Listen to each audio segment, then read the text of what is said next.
Imagine standing inside a traditional Mongolian yurt as powerful winds howl outside, yet you remain perfectly sheltered, warm, stable, and secure. Or picture yourself in an ancient Pueblo cliff dwelling in the scorching desert, where the temperature outside might be unbearable, but inside, the air remains surprisingly cool and comfortable. These structures are far more than just shelters. They are masterpieces of human creativity, shaped over centuries by culture, climate, and community. They tell a story of how people have not only survived but thrived in some of the world's most challenging environments, using little more than local materials, inherited knowledge, and profound respect for the natural world. This video is a journey into the heart of traditional dwellings from every corner of the globe, from the snow-covered Arctic to the humid tropics, from nomadic tents to permanent villages. We'll explore how these incredible homes serve as living archives, preserving the wisdom of generations. They aren't just buildings, they are reflections of identity, belief systems, and social values. The curve of a roof, the thickness of a wall, the orientation of a doorway, each detail holds meaning. Some designs prioritize communal living, others spiritual harmony. Some are built for mobility, others for permanence. But all share a common thread. They emerged from a deep, intimate dialogue between human needs and environmental possibilities. In today's world, where climate change and resource scarcity urge us to rethink how we live, these traditional dwellings offer timeless lessons in sustainability and resilience. They show us that the most advanced solutions don't always require the latest technology. Sometimes they are etched into earth, timber, and stone, waiting for us to rediscover them. So join me as we uncover the secrets behind these architectural wonders. By the end of this journey, you might never look at the concept of home the same way again. When we hear the term traditional dwelling, it's easy to picture something simple or even rudimentary, a basic hut from a bygone era. But this perception couldn't be further from the truth. These structures are, in fact, highly sophisticated works of architectural genius, meticulously refined over countless generations. They represent a deep and intimate conversation between human beings and their immediate environment, a conversation shaped by the materials close at hand, the skills passed down through families, and an accumulated wisdom born from continuous observation and adaptation. Think of them not as primitive shelters, but as the original green buildings, designed with an innate understanding of sustainability long before it became a modern buzzword. Every single aspect of these homes is intentional and informed. The specific angle of a roof isn't just an aesthetic choice. In snowy regions, it's calculated to prevent heavy accumulation that could cause a collapse. In rainy climates, that same steep pitch efficiently channels water away. The thickness of a wall is a carefully considered response to temperature extremes. Thick earthen walls in a desert absorb the intense heat of the day, slowly releasing it during the cool night to maintain a stable, comfortable interior. Conversely, in humid tropics, walls might be thin or even non-existent, replaced by woven screens that prioritize maximum airflow to combat mugginess. This is a science of place, a hyper-localized architecture where every decision is a direct answer to an environmental question. Yet the intelligence of these dwellings extends far beyond mere physical comfort. They are also physical repositories of culture, encoding a community's deepest beliefs, social structures, and world view right into their very blueprint. The layout of a home can tell you everything about a society's values. A Navajo hogan, for instance, is always oriented with its door facing east to greet the rising sun, a sacred symbol of blessing and the beginning of the day. This isn't just a practical consideration for morning light. It's a profound spiritual practice, embedding a cosmological principle into the foundation of daily life. Similarly, the internal arrangement of spaces often mirrors family and social hierarchies. Some designs feature large, open communal areas that encourage interaction and collective living, signaling a culture that values community above the individual nuclear family. Others have very defined, separate quarters for men, women, children, and guests, reflecting strict social codes and traditions. The materials themselves can carry symbolic weight. Certain types of wood might be chosen for their spiritual significance, or specific stones might be believed to offer protection. In this way, a traditional dwelling is far more than a roof over one's head. It is a physical storybook, its chapters written in timber, stone, and earth, telling the tale of who its people are, what they believe, and how they see their place in the universe. By learning to read these architectural stories, we begin to appreciate the incredible diversity and profound intelligence that has allowed humanity to not just survive, but to create meaning and beauty in every corner of our planet. If the materials and forms of traditional dwellings are the vocabulary of this architectural language, then climate is the powerful grammar that structures every single sentence. The environment doesn't just suggest a style, it presents a fundamental set of challenges that demand innovative solutions. In essence, climate acts as the ultimate designer, a relentless force that has shaped human shelter since the very beginning, pushing communities to either creatively adapt or face immense hardship.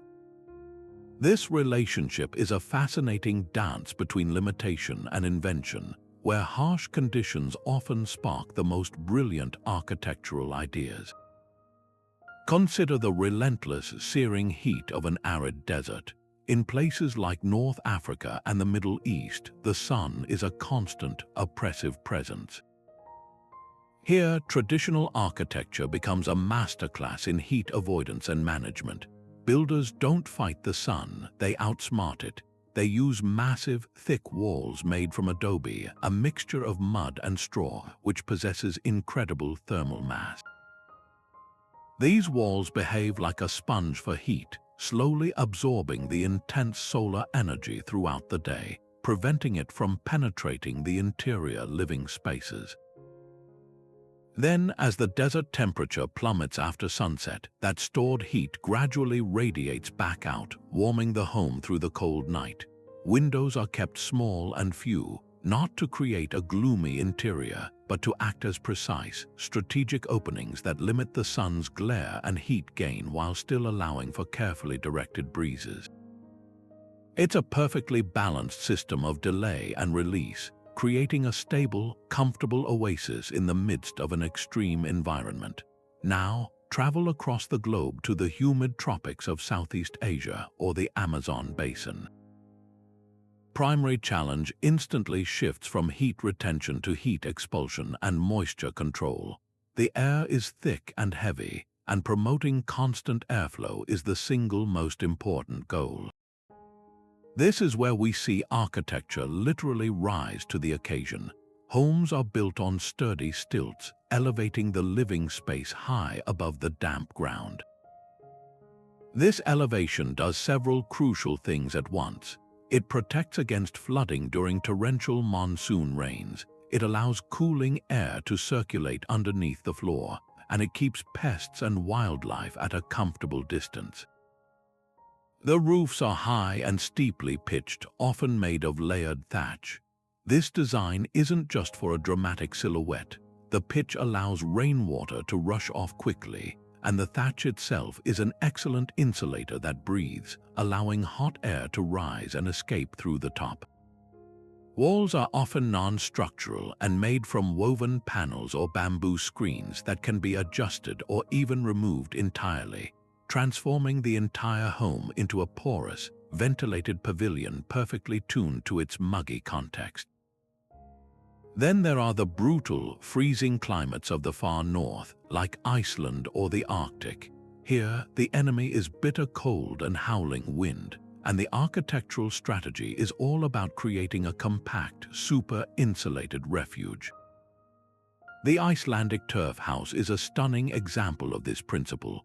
Imagine a low-slung, almost organic structure that seems to emerge directly from the earth itself. Builders would construct a sturdy stone foundation and a wooden frame, but then they would layer thick slabs of turf, grass, and its underlying soil right over the top as both walls and roof. This turf covering was remarkably effective. The earth and dense root systems trapped innumerable pockets of air, creating a powerful insulating barrier that could defend against freezing temperatures and ferocious winds far better than wood or stone alone. The overall form was often long and narrow, with a very low profile to minimize exposure to the elements, presenting the smallest possible target to the weather. Every aspect of the design was a direct response to the simple, urgent need to conserve precious body heat. What's truly remarkable is that these sophisticated environmental solutions weren't developed in a modern laboratory or by a single architect. They are the result of centuries, even millennia, of continuous experimentation, observation, and refinement.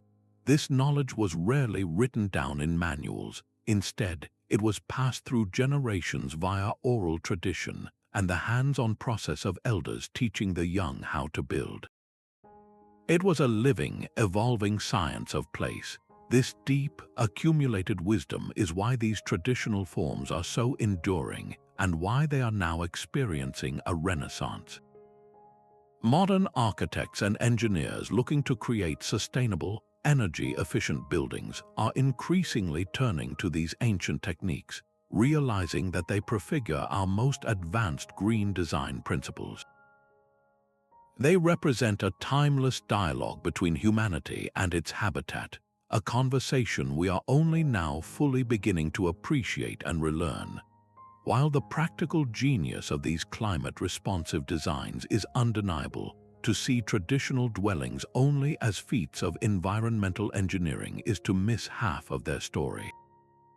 They are also profound expressions of culture, physical manifestations of a community's deepest beliefs, myths, and social values. The very shape of a building, the colors on its walls, and the way its rooms are arranged can all serve as a powerful, silent language, speaking volumes about who its inhabitants are and what they hold sacred. This is where a house truly transforms into a home and a shelter becomes a symbol. Take, for instance, the magnificent Batak houses of northern Sumatra in Indonesia. To the untrained eye, their most striking feature is the enormous, dramatically curved roof that sweeps upward at each end like the prow and stern of a great ship. This is not a random aesthetic choice. It is a direct architectural echo of the ancestral migration myths central to Batak identity. The form perpetually commemorates the epic journey of their forebears, who are believed to have arrived from overseas. The house itself becomes a vessel, a tangible link to their origins, grounding the present community in the heroic narratives of the past. Every time a Batak person looks at their home, they are reminded of their lineage and the great voyage that brought them to their land. This layering of meaning is equally rich in the stunning Norwegian stave churches. These medieval wooden structures are a fascinating palimpsest of spiritual history. Their core form, with its tiered, dragon-headed peaks, harks back to pre-Christian Viking shipbuilding and pagan temple designs. When Christianity arrived, instead of completely erasing the old ways, the new faith was often woven into the existing architectural fabric. The now famous colorful paintings that adorn the interiors and portals of these churches frequently blend Christian iconography, like saints and biblical scenes, with more ancient protective symbols from Norse mythology, such as serpentine creatures and intricate interlace patterns. The building stands as a physical testament to a cultural and spiritual transition, a negotiation between the old gods and the new, preserving both within its sacred walls. Beyond these grand symbolic gestures, the very layout of a home speaks a subtle language of social order and kinship. In countless indigenous cultures across the Americas, Africa, and Oceania, the floor plan is a direct map of family and community relationships. A longhouse, common among many North American First Nations and tribes in Southeast Asia, is a powerful architectural statement of communal living. Its open, undivided interior, often housing multiple families under one long roof, physically reinforces values of shared responsibility, collective decision-making, and clan unity. There are no barriers because the culture prioritizes the group over the individual. In beautiful contrast, other traditions use architecture to carefully delineate space according to social rules. A traditional Hanok in Korea, guided by Confucian principles, will have distinct and separate quarters for men and women, for elders and children, and for family and guests. This separation isn't about isolation but about honoring specific roles, ensuring privacy, and maintaining a harmonious social order. The walls and courtyards are arranged to uphold these respectful boundaries, making the home a teacher of propriety and hierarchy simply through its design. In this way, from the open plan that fosters togetherness to the divided one that honors structure, the dwelling becomes an active participant in shaping and preserving the community's social fabric. By learning to decode this architectural language, we gain privileged insight into the heart of a culture, understanding how they see themselves, their ancestors, and their place in the world, all through the powerful, silent testimony of the buildings they call home. This deep connection to place is perhaps most beautifully expressed in the very materials these structures are built from. If the form of a dwelling answers the how of survival, and its cultural symbols answer the why, then the materials answer the what with, and the answer is almost always found right outside the front door. The use of locally sourced, readily available resources is the absolute cornerstone of traditional architecture. It's a principle born of beautiful, straightforward logic. Why transport something across vast distances with great effort when the land itself provides exactly what you need? This wasn't just a matter of convenience. It was a profound strategy that ensured the building would be inherently suited to its environment, creating a home that was literally of the earth it stood on. Walk into a dense Scandinavian forest, and you are surrounded by a seemingly endless supply of tall, straight pine and spruce trees. It's no surprise then that the traditional log cabin evolved here. The construction method is a masterpiece of simplicity and efficiency. Logs are carefully selected, felled, and then notched at the corners so they interlock tightly, creating a robust, airtight seal that traps warmth inside during the long, harsh winters. The wood itself is a natural insulator, and the sheer mass of the logs creates a thermal buffer, slowly absorbing and releasing heat to moderate the interior temperature. The entire process, from forest to finished home, is a closed-loop system that minimizes waste and energy expenditure, a model of sustainability that was standard practice for centuries. Now travel to the vast, wind-swept grasslands of regions like the British Isles or the Netherlands. Here, trees might be scarce, but grasses grow in abundance. The architectural response is a brilliant one: thatch. Thatching is the art of creating a roof from dry vegetation like straw, water reed, or rushes, layering it densely to create a waterproof and incredibly insulating shell. A well-made thatched roof is not only highly effective at shedding rain and retaining heat, but it is also remarkably lightweight, putting less stress on the walls below. And perhaps its most elegant feature is that it is entirely renewable. When a section wears out, it can be composted back into the earth and replaced with a new harvest from the same fields, making it one of the most cyclical and low-impact building materials imaginable. Contrast both of these with the sun-baked deserts of North Africa or the American Southwest. In these arid landscapes, the primary building block is literally underfoot, earth itself. Communities developed the technique of making adobe bricks, a simple mixture of mud, clay, sand, and sometimes straw or dung, which is formed into blocks and left to dry in the sun. These humble bricks are architectural powerhouses. Their incredible thermal mass is their superpower. Throughout the scorching day, the thick adobe walls act like a sponge, greedily soaking up the sun's heat, preventing it from radiating into the living spaces. Then, as the desert temperature plummets after nightfall, that stored heat is gradually released back out, warming the interior and creating a stable, comfortable climate that lags beautifully behind the extremes outside. It's passive solar conditioning at its most effective, engineered not with complex technology but with mud and sunlight. This intimate relationship with local materials does more than just create practical and comfortable buildings. It forges a powerful, almost spiritual connection between a structure and its landscape. A Scandinavian log cabin looks like it grew from the forest. A thatched cottage seems to rise organically from the meadows. An adobe pueblo appears to be an extension of the desert mesa itself, its earthy tones blending seamlessly with the surrounding soil.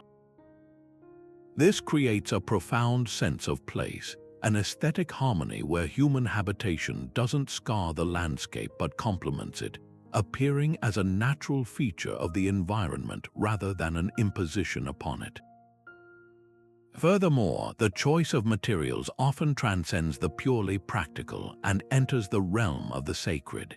In many cultures, specific types of wood are chosen not just for their strength, but for their spiritual properties.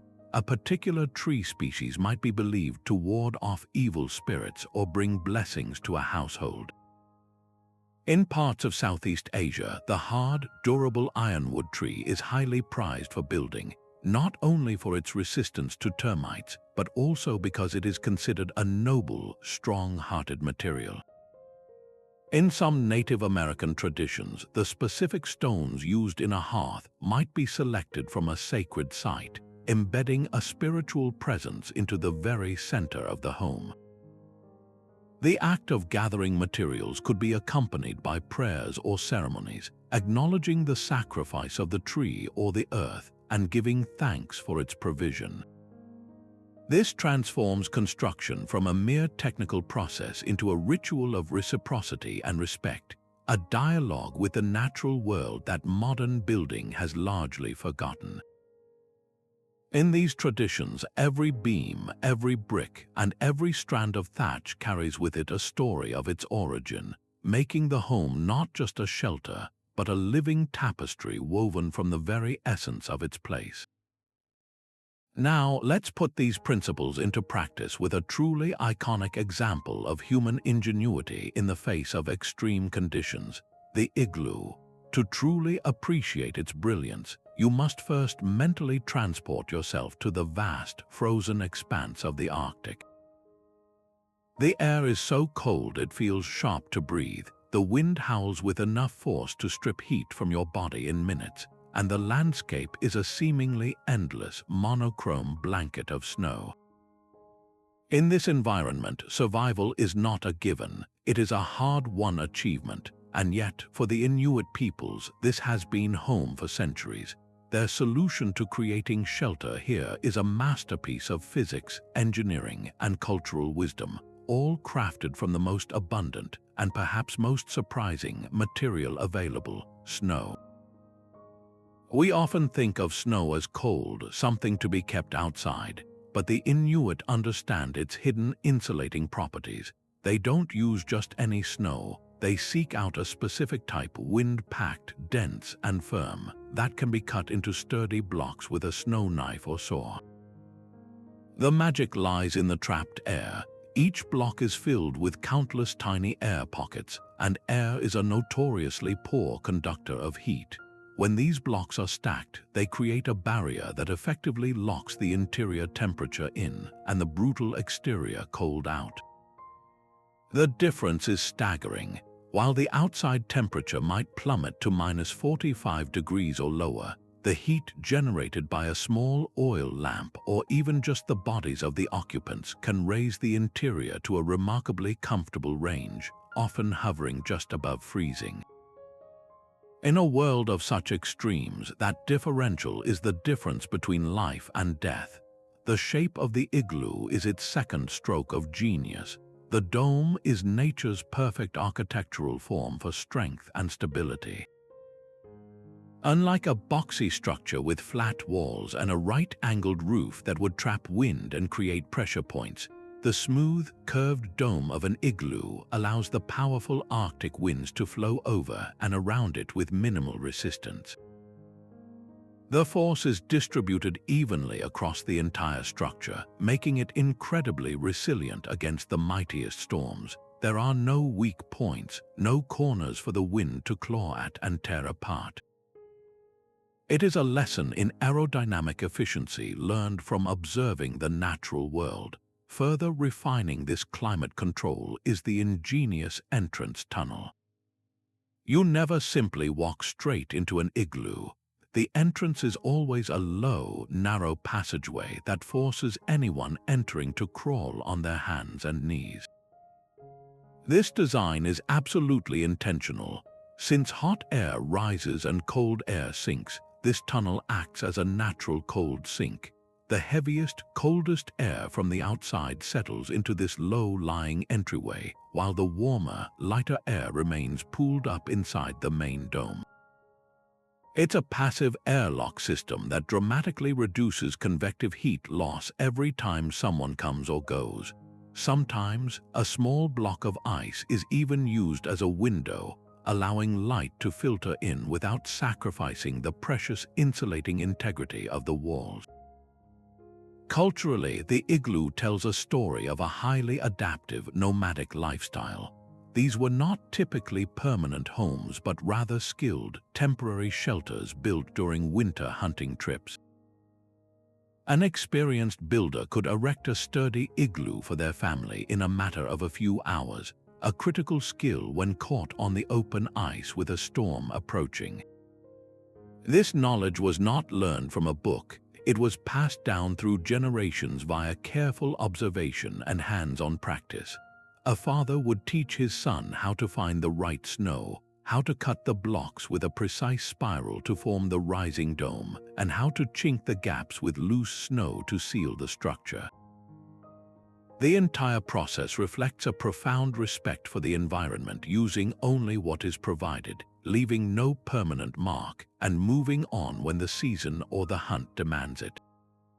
The igloo is a testament to the idea that the most sophisticated solutions are often born from necessity, demonstrating that even in the planet's most unforgiving climate, human creativity can build a warm, safe, and dignified haven from nothing but snow and skill.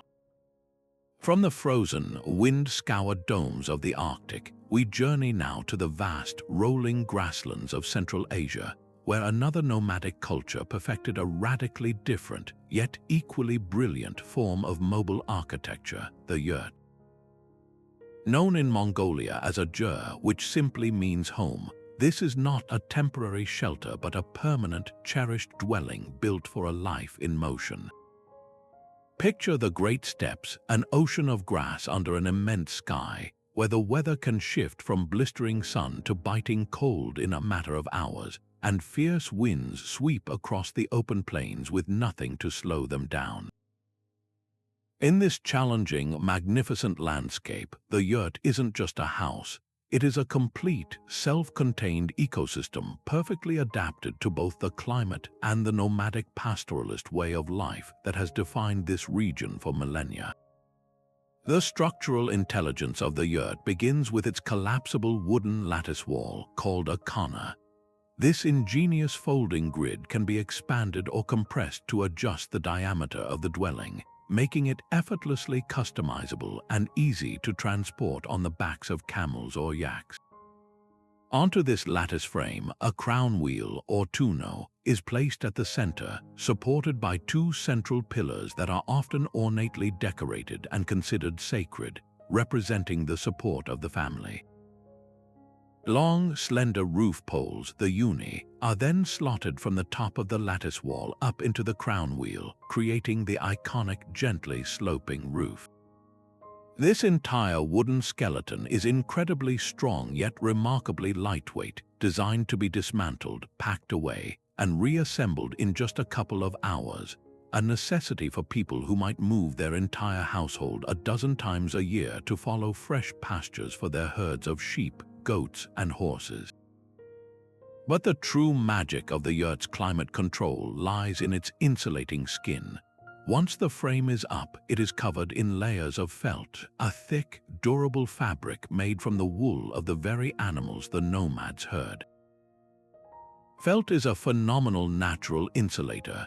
Its matted fibers trap countless pockets of air, creating a powerful barrier that keeps the interior warm during the frigid steppe winters and surprisingly cool under the summer sun. These large felt blankets are then secured with ropes, and a durable white canvas is often stretched over the top to shed rain and reflect sunlight. The entire structure is a masterclass in material efficiency, using nothing but what is readily available from the surrounding environment and the herds themselves, creating a home that is literally born from the land it occupies. At the very apex of the roof sits the crown wheel, and it serves a purpose far greater than just structural support. The tonneau is the heart of the yurt's ventilation and lighting system.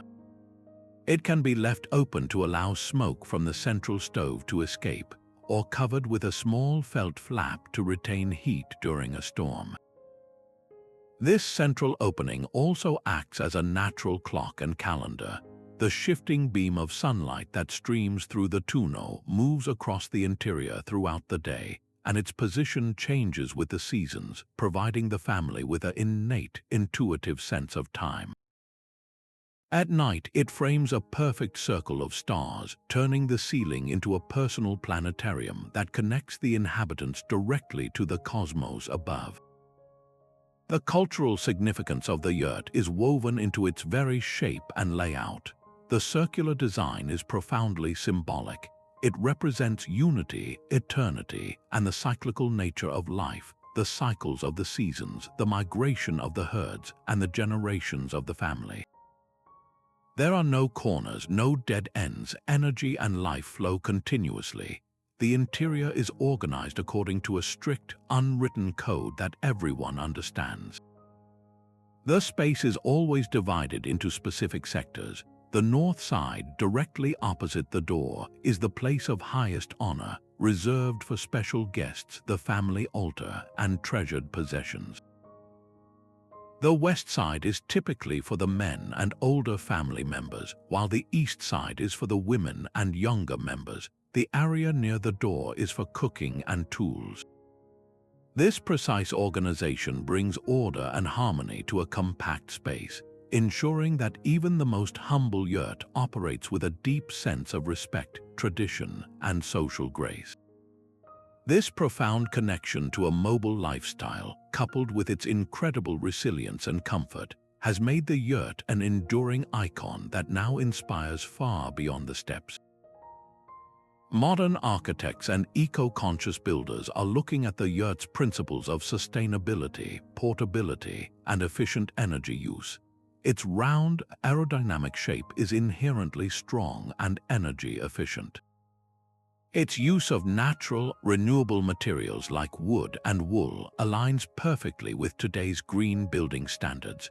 The very concept of a beautiful, comfortable home that leaves virtually no trace on the land it occupies is a powerful lesson for a world grappling with its environmental footprint.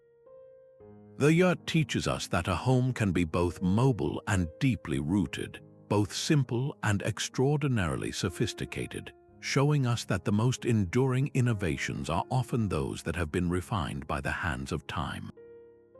Leaving behind the portable, felt-clad yurts of the wind-swept steppe, we arrive in the vast, sun-drenched deserts of the American Southwest, where a very different architectural solution emerges from the earth itself. Here, the ancient Puebloan peoples and their descendants perfected a form of building that is the very definition of permanence and harmony with an arid landscape. In a region where the summer sun feels like a physical weight and the air shimmers with heat, they created homes that remain refreshingly cool without a single watt of electricity. Their secret wasn't some complex technology. It was a profound understanding of the most humble of materials: mud, straw, and sunlight. This is the genius of the Adobe house, a masterpiece of passive solar design that has been beating the heat for over 1,000 years. The core ingredient of this architectural wonder is the Adobe brick. The process of making them is a beautiful, almost alchemical transformation of the very ground beneath one's feet. Builders would mix local clay-rich soil with water and a binding agent, often chopped straw or dried grass, to prevent the bricks from cracking as they dried. This mixture was then packed into wooden molds to form blocks, which were then simply left to bake solid under the relentless desert sun. There were no kilns, no fossil fuels burned. The sun provided all the energy needed for curing. The resulting bricks are incredibly dense, possessing what architects call high thermal mass. This is the superpower of Adobe. Think of these thick walls not as a solid barrier, but as a massive thermal battery. Throughout the scorching daytime hours, the sun beats down on the exterior, but the heat penetrates the wall only very, very slowly. It can take a solid 8 to 12 hours for that heat to migrate through the entire thickness of the wall to the interior. By the time the heat finally begins to radiate inside, the sun has already set, and the outside air temperature has plummeted. The interior stays remarkably cool all day long. Then, during the cold desert night, the process reverses. The heat stored in the wall now begins to gently warm the interior living space, providing comfort through the early morning chill. It's a perfectly timed, natural cycle of heat delay and release that creates a stable, temperate climate inside, completely out of sync with the extreme swings happening just outside the door.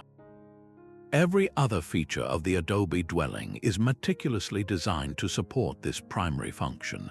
The roofs are typically flat, constructed from wooden beams layered with more Adobe mud. This design isn't just an aesthetic choice. It creates a functional outdoor living space, an extra room where families can gather in the cool of the evening to sleep under the stars or enjoy the night air. Windows are small and strategically placed. This minimizes the surface area exposed to the direct glare of the sun, drastically reducing solar heat gain, while also protecting the interior from the clouds of fine dust that desert winds can whip up. Often, these small windows are deep set within the thick walls, creating their own pockets of shade that further enhance the cooling effect. The entire structure is then finished with a plaster made from more local earth, traditionally applied by hand, giving the buildings their characteristic soft, rounded corners and organic, sculpted appearance that makes them look less built and more like they grew naturally from the desert floor. But to only focus on the environmental genius of Adobe is to miss its deeper cultural significance. These were never isolated, single-family homes dotting the landscape. They were, and in many places still are, built as vast, multi-storied communal complexes, often nestled against protective cliff faces or perched on high mesas. Think of iconic places like Taos Pueblo in New Mexico, a breathtaking multi-tiered structure that has been continuously inhabited for over a millennium. This clustered design was profoundly intentional. Arranging homes around central plazas created shared, communal spaces for daily life, ceremonies, and social gatherings, fostering a powerful sense of community and collective identity. It also offered a crucial strategic advantage for defense in a historically challenging environment. The construction process itself was a social event, a collective endeavor known as a raising. When a family needed a new home or to repair an existing one, the entire community would come together, mixing the mud, forming the bricks, and passing them along human chains to the builders. This practice strengthened social bonds, ensured that vital construction knowledge was passed down through generations, and embedded the very spirit of community cooperation into the walls of every home. The color palette of these dwellings is no accident either. The earthy browns, rich reds, and subtle ochres of the Adobe plaster aren't just a byproduct of the materials, they are a deliberate design philosophy. The buildings blend seamlessly into the surrounding landscape of mesas, canyons, and deserts, appearing as natural extensions of the environment. This reflects a deep-seated worldview, a philosophy of living in harmony with nature, not dominating it. The home does not announce itself or conquer its site. It nestles within it, respecting the balance of the ecosystem. This ancient approach to sustainable, climate-responsive architecture is far from a forgotten relic. In fact, it is experiencing a major renaissance in contemporary green building. Modern architects and engineers are now actively looking back to these ancient principles, studying the thermal mass properties of materials like rammed earth and new forms of insulated adobe to create highly energy-efficient homes that require minimal heating or cooling. The humble adobe brick, born from the sun and soil of the desert, stands as a timeless testament to the idea that the most advanced solutions are often those that have been patiently perfected by time, offering us a powerful blueprint for building a more sustainable and harmonious future. Now, let's travel to the lush, water-rich landscapes of Southeast Asia, where the very definition of ground level is fluid and constantly changing. Here, traditional architecture takes a literal upward turn in one of the most recognizable and elegant adaptations to environment, the stilt house. Imagine a world defined by two powerful forces, the relentless, oppressive humidity that hangs in the air and the annual monsoon, which can transform calm rivers into raging torrents and solid ground into vast, shallow lakes. In this world, building on the ground isn't just impractical. It's a direct invitation for flooding, mold, and a constant battle with insects and wildlife. The solution, perfected over centuries from the river deltas of Vietnam to the coastal villages of Thailand and the islands of Indonesia, is to simply rise above it all. By elevating the entire living quarters on sturdy wooden or bamboo pillars, these communities have mastered the art of living in harmony with water, not in fear of it. The primary, life-saving advantage of this elevated design is its brilliant management of the monsoon floods. When the heavy rains arrive and water levels rise dramatically, a stilt house simply lets the floodwaters pass harmlessly underneath. The living area, safely perched above, remains dry and secure, a stable island in the midst of a temporary aquatic world. This isn't a hypothetical benefit, it's a fundamental feature of survival in these regions. But the benefits extend far beyond just flood avoidance. Elevating the home creates a critical buffer zone between the damp, often muddy ground and the living space. This elevation drastically improves ventilation, allowing cooling breezes to circulate freely beneath the floorboards, pulling moisture away and helping to prevent the rot and decay that would quickly consume a structure sitting directly on the earth. Furthermore, this raised position acts as a formidable defensive barrier against pests. It places a significant gap between the home and scurrying insects, snakes, and other small animals, making the interior far more hygienic and comfortable. The choice of materials is another masterstroke of sustainable, local adaptation. Bamboo is the superstar here. This fast-growing grass is not just readily available, it's a structural wonder. Its hollow, segmented form makes it incredibly strong for its weight, and it possesses a natural flexibility that is absolutely vital in a region prone to earthquakes and tropical storms. Unlike rigid materials like brick or concrete that might crack and shatter under seismic stress, a bamboo frame can sway and bend with the forces of nature, absorbing the energy and then springing back into place, making it remarkably resilient. For the roofing and walls, thatch made from palm fronds or nipa leaves is the material of choice. It's lightweight, waterproof, and an excellent insulator against the tropical heat. Most importantly, it's brilliantly breathable. The thatch allows hot, humid air to rise and escape through the roof, while the open weave of the walls, often just woven bamboo screens, promotes maximum cross-ventilation throughout the entire structure. This constant passive airflow is the primary cooling system, combating the mugginess that would otherwise make life indoors unbearable. What's truly fascinating is how this practical space beneath the house, the understory, is never wasted. It becomes a versatile, multi-purpose area that is fully integrated into daily life. In many homes, this shaded, open space serves as a natural garage for boats during the dry season, a cool workshop for crafts, or a secure pen for livestock like chickens or pigs, keeping them safe from predators.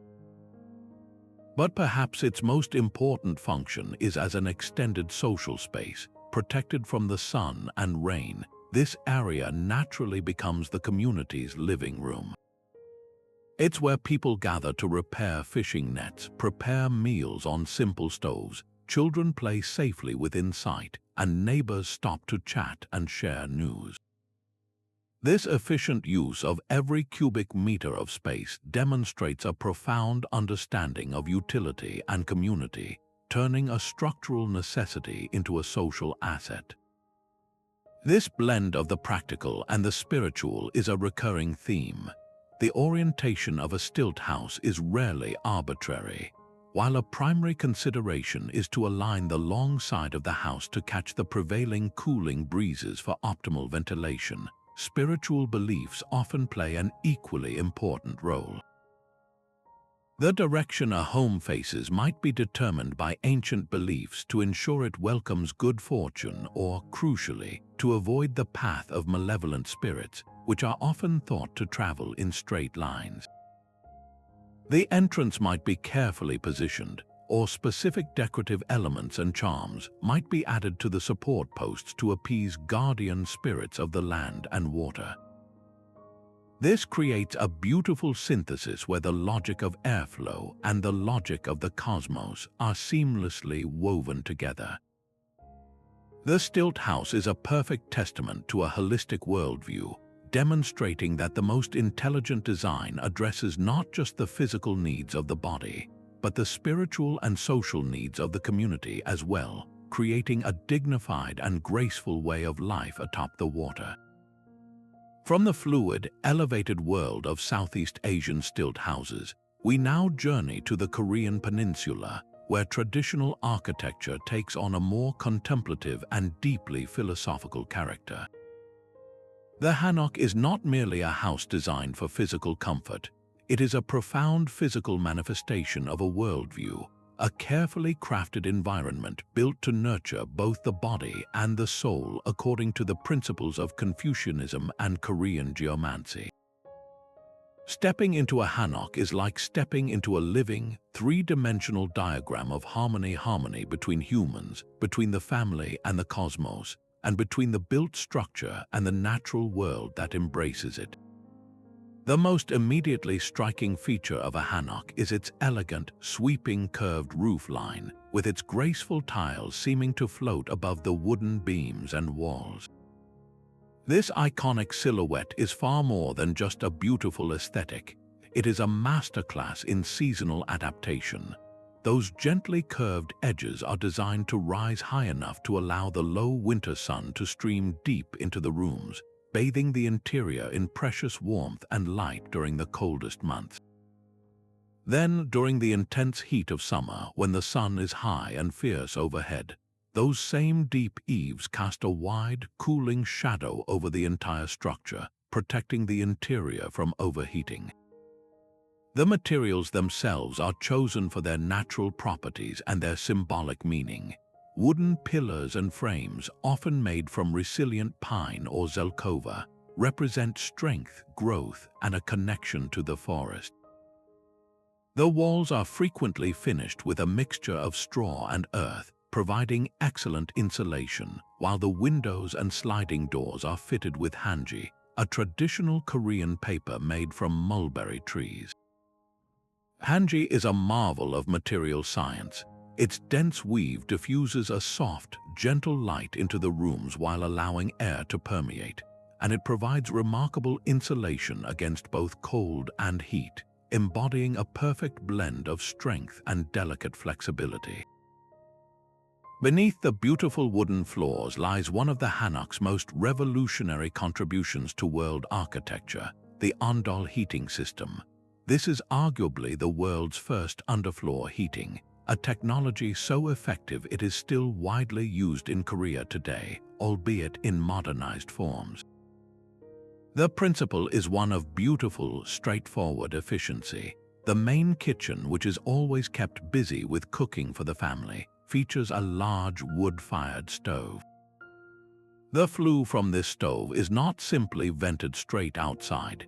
Instead, it is ingeniously channeled through a series of stone-lined passages and cavities that run directly beneath the finished stone and clay floor of the adjacent rooms. The heat and smoke from the kitchen fire travel through this labyrinth, gently warming the entire mass of the floor above before finally escaping through a chimney on the far side of the house. The result is a radiant, even heat that rises from the ground up, warming the occupants' feet and bodies directly. This system is incredibly efficient, wasting very little of the energy produced by the fire, and it creates a uniquely cozy and healthful living environment, encouraging the custom of sitting and sleeping on the warm floor. The layout of a traditional Hanok compound is where Confucian philosophy is etched directly into the landscape. The design is meticulously organized to reinforce social order, hierarchy, and family harmony. The compound is typically divided into distinct wings or buildings, carefully separated according to gender and generation. The Anki, or women's quarters, is usually situated in the deepest, most private part of the compound, ensuring seclusion and safety. The Saranki, or men's quarters, is often placed nearer to the front entrance, serving as a study for the patriarch and a space to receive male guests and conduct business. This physical separation upheld the strict Confucian social codes of the Joseon era, defining clear roles and spaces for everyone within the family unit. At the heart of it all is the madang, a central courtyard. This is not merely an empty space, it is the vibrant, communal heart of the home.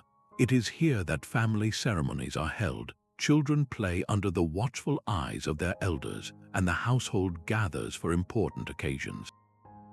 The madang connects all the separate buildings, symbolizing the unity of the family despite the divisions of age and gender, a place where the private lives of the individual wings flow together into a shared, collective experience.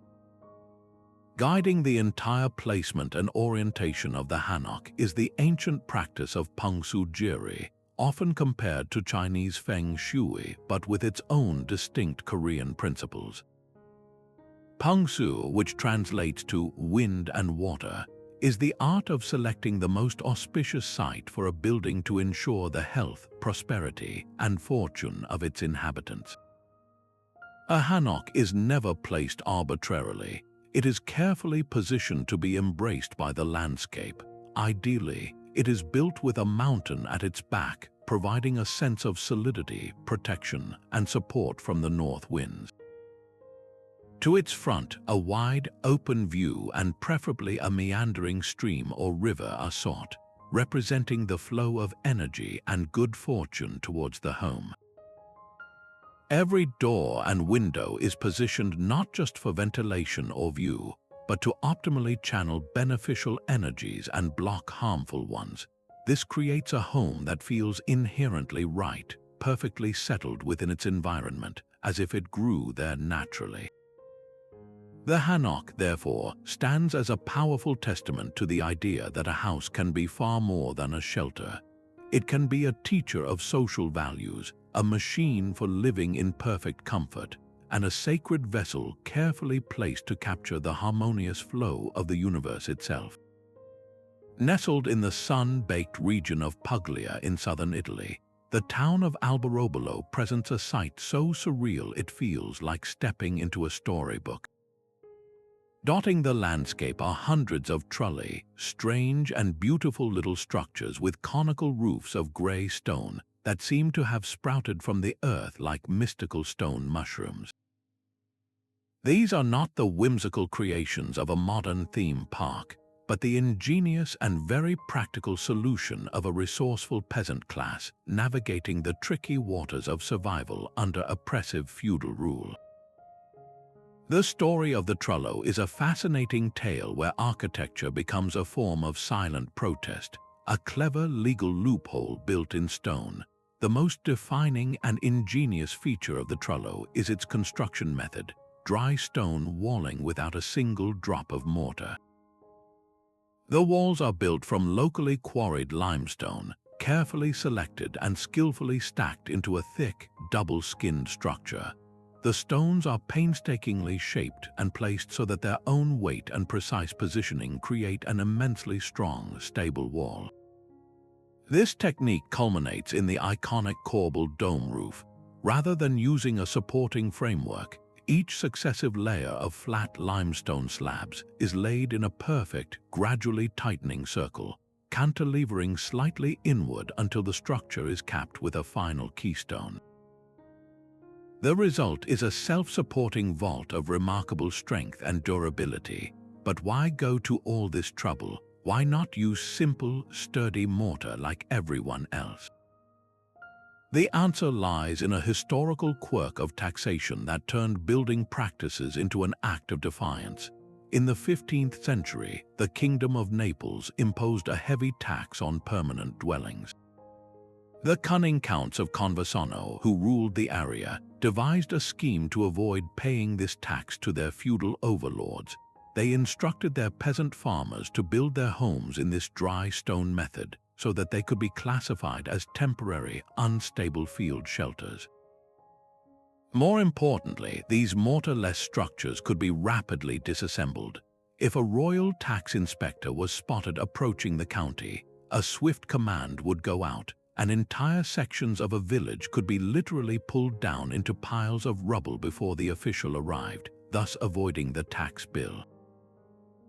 It was a brilliant, if exhausting, architectural deception that persisted for centuries. Beyond this clever ruse, the Trullo is a masterpiece of passive climate control, perfectly adapted to the hot, dry Mediterranean summers and cool, damp winters of the region. Those massively thick limestone walls act as a superb thermal mass, very much like the Adobe bricks of the American Southwest. During the scorching heat of the day, the stone slowly absorbs the sun's energy, preventing it from heating the interior. Then, throughout the cool night, that stored warmth is gently released back into the living space, maintaining a comfortable and stable temperature. The white lime wash or chiange that coats the exterior roof slabs is not merely for a pristine, picturesque appearance. This white finish is highly reflective, designed to bounce a significant amount of the intense Italian sunlight away from the structure, further reducing solar heat gain and keeping the interior cool. The small windows, a common feature in many traditional designs, also help here by minimizing the surface area exposed to direct sun. Culturally, the Trulli are deeply rooted in the agricultural life of Puglia.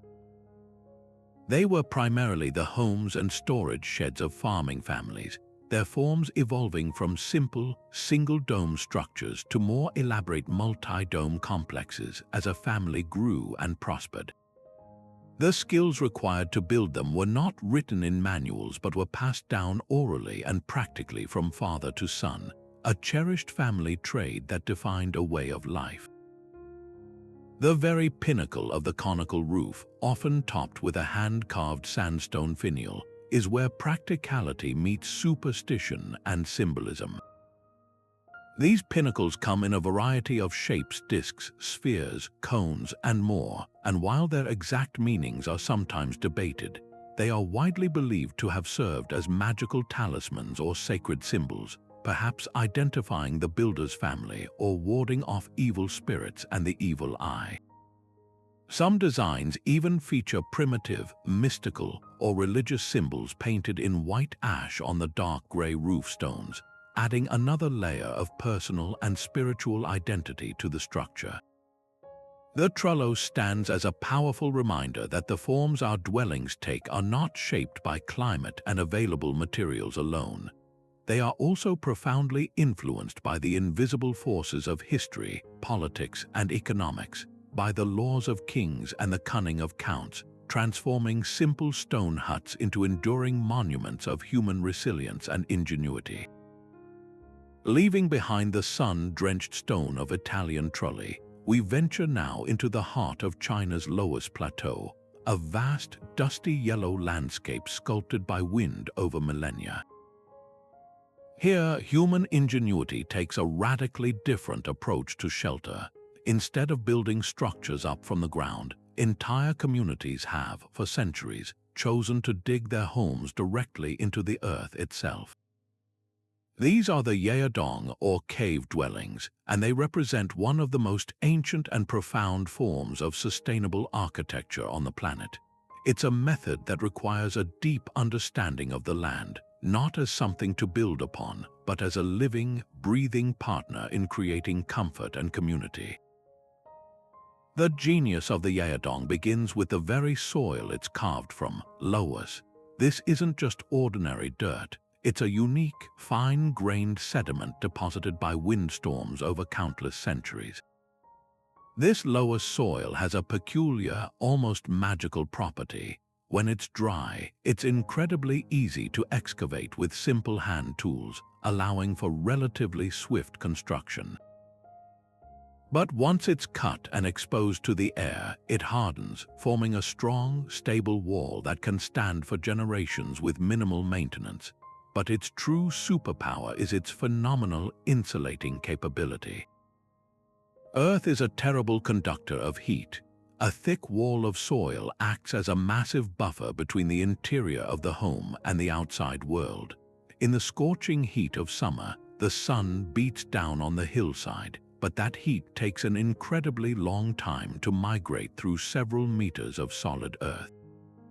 The interior remains deliciously cool. Conversely, during the bitter cold of winter, the warmth generated inside by a small cooking fire or the body heat of the occupants is trapped and held by the insulating soil, creating a cozy, stable environment that is largely unaffected by the freezing temperatures just a few feet away. It's the ultimate form of passive temperature control, requiring zero energy and offering year-round comfort. This construction method is also a stunningly efficient use of materials, a principle we now call embodied energy. Because the primary building material is the hill itself, there is no need to manufacture bricks, cut timber for frames, or quarry stone. There's no transportation of heavy materials over long distances. The only energy expended is the human labor of excavation. This results in a dwelling with an almost negligible carbon footprint from construction. Furthermore, by building into the hillside, the Yaodong has a minimal visual and physical impact on the landscape. From a distance, a Yaodong village can be almost invisible, with only the decorated doorways and occasional smoke from a chimney hinting at the vibrant community living within the earth.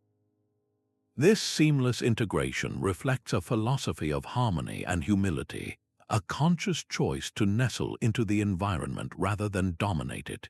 Yet, to imagine these cave dwellings as dark, cramped, or primitive holes in the ground is a complete misconception. Stepping through the entrance of a traditional Yeadong reveals a surprisingly bright, spacious, and beautifully appointed home. The typical layout involves carving out a large, high-ceilinged rectangular room deep into the lowest cliff face. This main room serves as the heart of the home for cooking, eating, and socializing.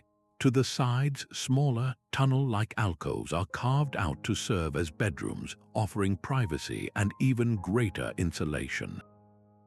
A crucial feature for light and ventilation is the kang, a raised, heated brick platform that serves as the family's bed and a warm gathering spot during the day. Heat from the cooking stove is channeled underneath the kang's stone slabs before venting out through a flue, efficiently warming the sleeping area, a system very similar to the Korean ondol. The cultural life of these subterranean villages flourishes most visibly on their facades and in their shared courtyards. While the earth provides the shell, the people pour their artistic spirit into the entrance. The doorways and windows are often framed with elaborately carved brick or wood, painted in vibrant reds and greens with traditional motifs symbolizing good fortune, longevity, and happiness. This ornamentation is a powerful statement of family pride and identity, a declaration that this is not just a shelter, but a cherished home. Many Yeadong are not isolated units, but are part of large, multi-family complexes carved into the same hillside, creating a unique subterranean neighborhood. These clusters naturally foster an incredibly tight-knit community. Shared courtyards carved out in front of a row of cave homes become the vibrant social hubs of daily life. It's here that children play, neighbors gather to chat and mend tools, and communal meals are shared under the open sky. This layout encourages constant interaction and mutual support, forging bonds of community that are as strong and resilient as the earth they live within. The enduring wisdom of the Yeadong is far from a forgotten relic. In fact, this ancient form of earth-sheltered architecture is experiencing an exciting revival, captivating modern architects and environmentalists around the world. The principles it demonstrates, superb thermal mass, ultra-low embodied energy, and minimal environmental disruption, are exactly what the sustainable building movement is striving for today. Contemporary earthship homes and other green designs are directly inspired by these ancient concepts, using bermed earth walls and passive solar principles to create ultra-efficient, comfortable living spaces that require little to no fossil fuel energy for heating or cooling. The Yeadong stands as a timeless testament to a simple, powerful idea that sometimes the most advanced, comfortable, and resilient shelter isn't about building a more complex structure on the land, but about having the wisdom to build wisely within it. Now, let's transport ourselves to the lush, green landscapes of Malaysia and Indonesia, where the traditional kampung house offers a masterclass in living gracefully with heat and humidity. This is an architecture of openness and airflow, a design philosophy that understands the tropical climate not as an adversary to be sealed out, but as a force to be skillfully channeled and harnessed for human comfort. Every single element of the kampung house, from its elevated stance to its soaring roof, is meticulously crafted to invite the breeze inside, creating a naturally cooled and profoundly social living environment. The first and most defining feature is its elevation. The entire house is perched confidently atop sturdy timber stilts, lifting the living quarters high above the damp earth. This serves multiple crucial purposes. Primarily, it elevates the home to catch the precious prevailing winds that might be blocked by dense vegetation at ground level, transforming the structure into a kind of wind-catching vessel. It also provides a vital buffer against the constant moisture of the soil, preventing rot in the wooden structure and keeping the interior dry. Furthermore, this raised position offers a formidable defense against flooding during sudden tropical downpours and creates a natural barrier against insects and other small wildlife, making the living space far more comfortable and hygienic. The area beneath the house, shaded and cool, often becomes an extended multi-purpose space for storage, for children to play protected from the sun and rain, or for workshops and crafts. Rising from this elevated platform is the most iconic element of the kampung house, the dramatically high, steeply pitched roof, often referred to as a saddleback roof. Its extreme angle is a direct response to the heavy rainfall of the region, designed to shed water incredibly quickly and prevent any pooling that could lead to leaks. But its height is its true genius. This creates a massive volume of airspace within the main living area. Hot air, being lighter, naturally rises up and accumulates in this lofty peak, well above the heads of the occupants. Strategically placed ventilation grills or windows at this high level, sometimes in the gable ends known as tebar layar, allow this trapped hot air to efficiently escape, creating a powerful suction effect that constantly draws cooler, fresh air from outside through the large windows below.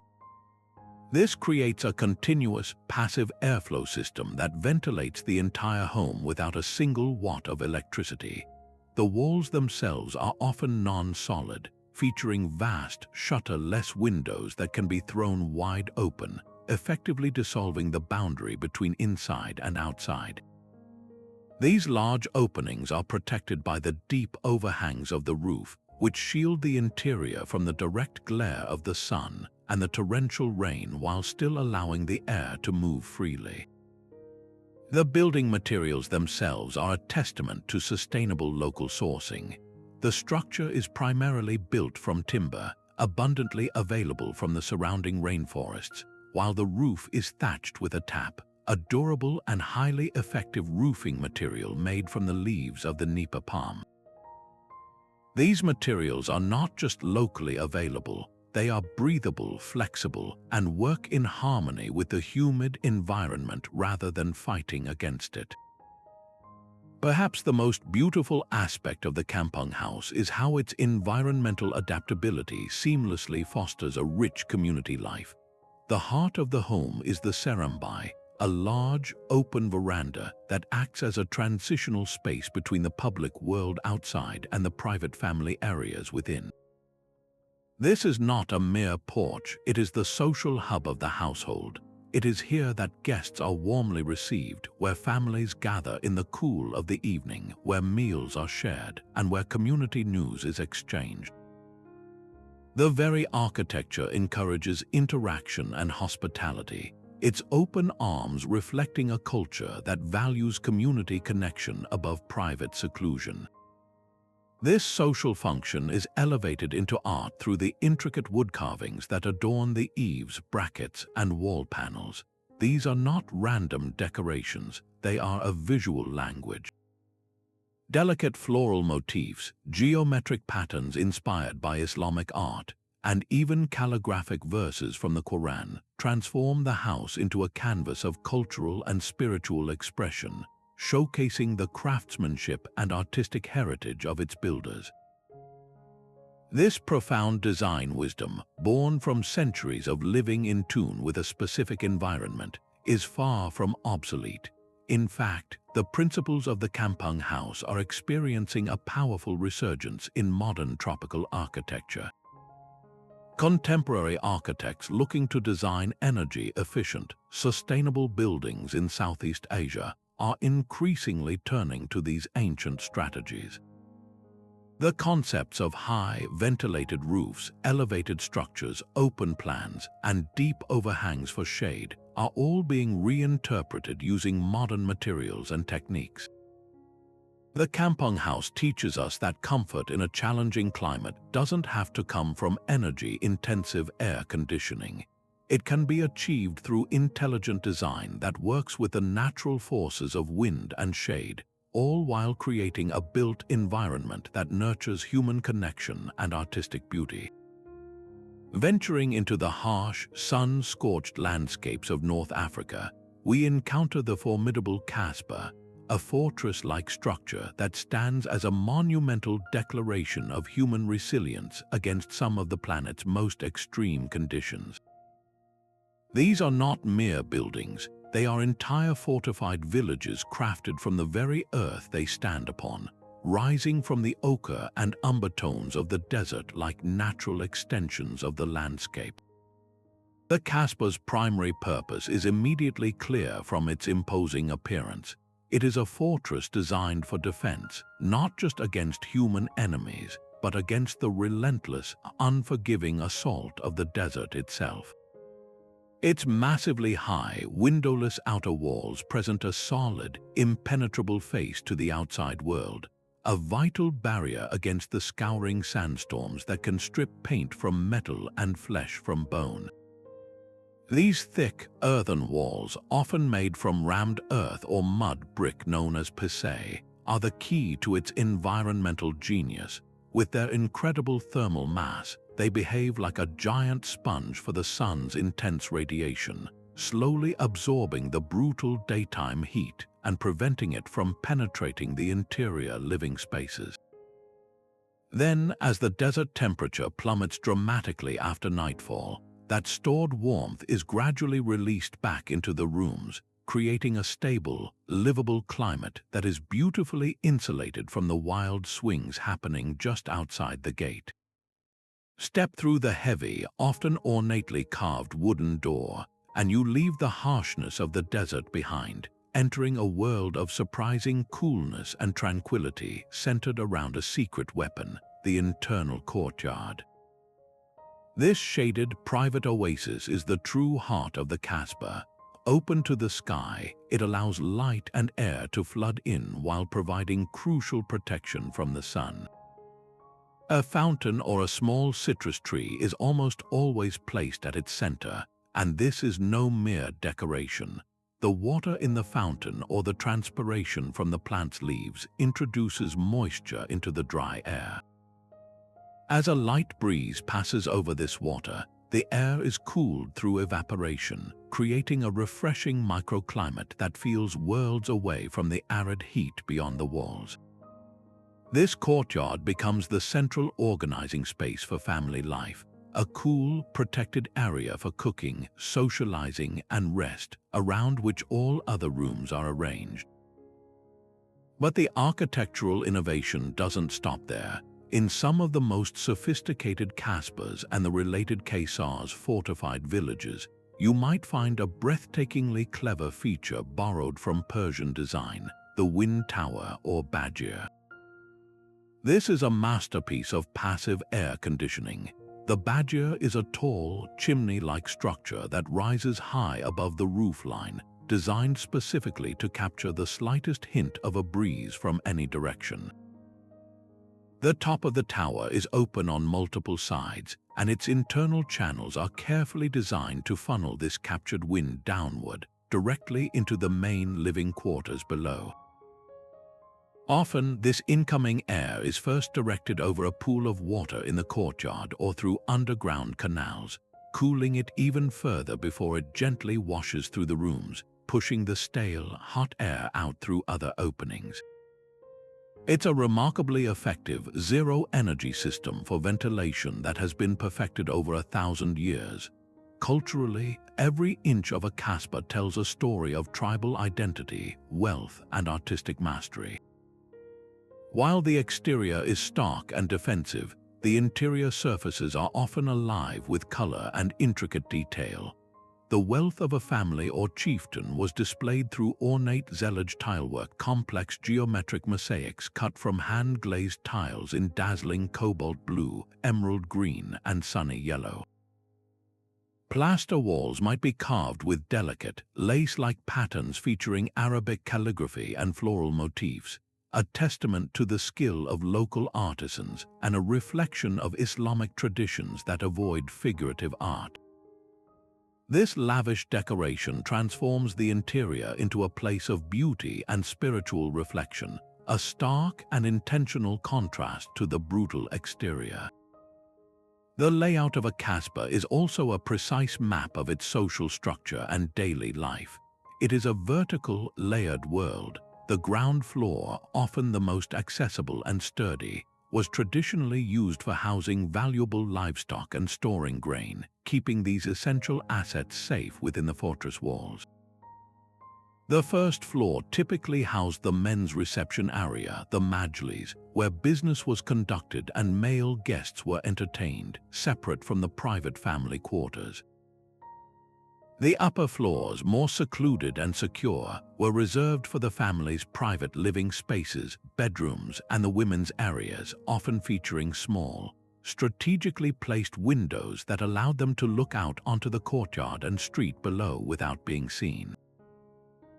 This careful zoning ensured privacy, security, and the smooth functioning of a large, often multi-generational household, all within the protective shell of the earthen fortress. The enduring lessons of the kasbah are more relevant than ever. Modern architects working in arid regions are now looking back to these ancient techniques, studying the thermal mass of rammed earth, the cooling potential of courtyards and windcatchers, and the solar shading of thick walls. This ancient desert wisdom offers powerful, sustainable strategies for keeping buildings cool without relying on energy-intensive air conditioning, proving that the kasbah is not a relic of the past, but a timeless blueprint for living in harmony with the Earth's most challenging climates. Now let's travel to the remote volcanic island of Iceland, a land of breathtaking beauty and almost unimaginable harshness, where settlers from Norway faced a daunting challenge: how to build a warm, durable shelter in a place with fierce Arctic winds, a scarcity of wood, and winters that seemed to last forever. Their ingenious solution was to build not just with the land, but directly from it, creating the iconic Icelandic turf house. This is an architecture of profound humility and resilience, a testament to the philosophy of using exactly what the environment provides to craft a haven of warmth and stability against the elements. The construction of a turf house begins with the one material that was always plentiful and strong: stone. A sturdy foundation and lower wall were built from locally gathered lava rock, carefully stacked without mortar. This stone base provided critical mass and drainage, preventing the organic materials above from sitting in moisture, but the true genius lies in the walls and roof. Onto this stone foundation, builders would construct a wooden frame, often from the limited supply of driftwood or the small, native birch trees. But this frame wasn't meant to be seen, it was merely an armature. Over this frame, thick blocks of turf were layered, cut from the dense, matted topsoil. These sod bricks, with their tangled web of grass roots and earth, were the super insulators. The thousands of tiny air pockets trapped within the turf created a barrier that was far more effective at stopping the biting wind and retaining heat than wood or stone alone. Finally, the entire structure was topped with a living, breathing roof of grass, which would eventually sprout new green shoots, further anchoring the home to the earth and providing an additional layer of insulation. From a distance, especially in summer, these homes were nearly invisible, their grassy roofs and earthen walls blending seamlessly into the surrounding hillsides, presenting a low, streamlined profile to the punishing weather. This reliance on local materials wasn't just a matter of convenience. It was a necessity that shaped a sustainable, closed-loop system. With large timber forests absent, importing wood was impractical for most settlers. By using stone from their fields and turf from the pastures, they minimized their need for external resources and created a building that was essentially borrowed from the landscape. When a section of wall or roof eventually deteriorated after decades of exposure, a process that could take 50 years or more, the old turf could be composted back into the earth and replaced with new sod from the same land.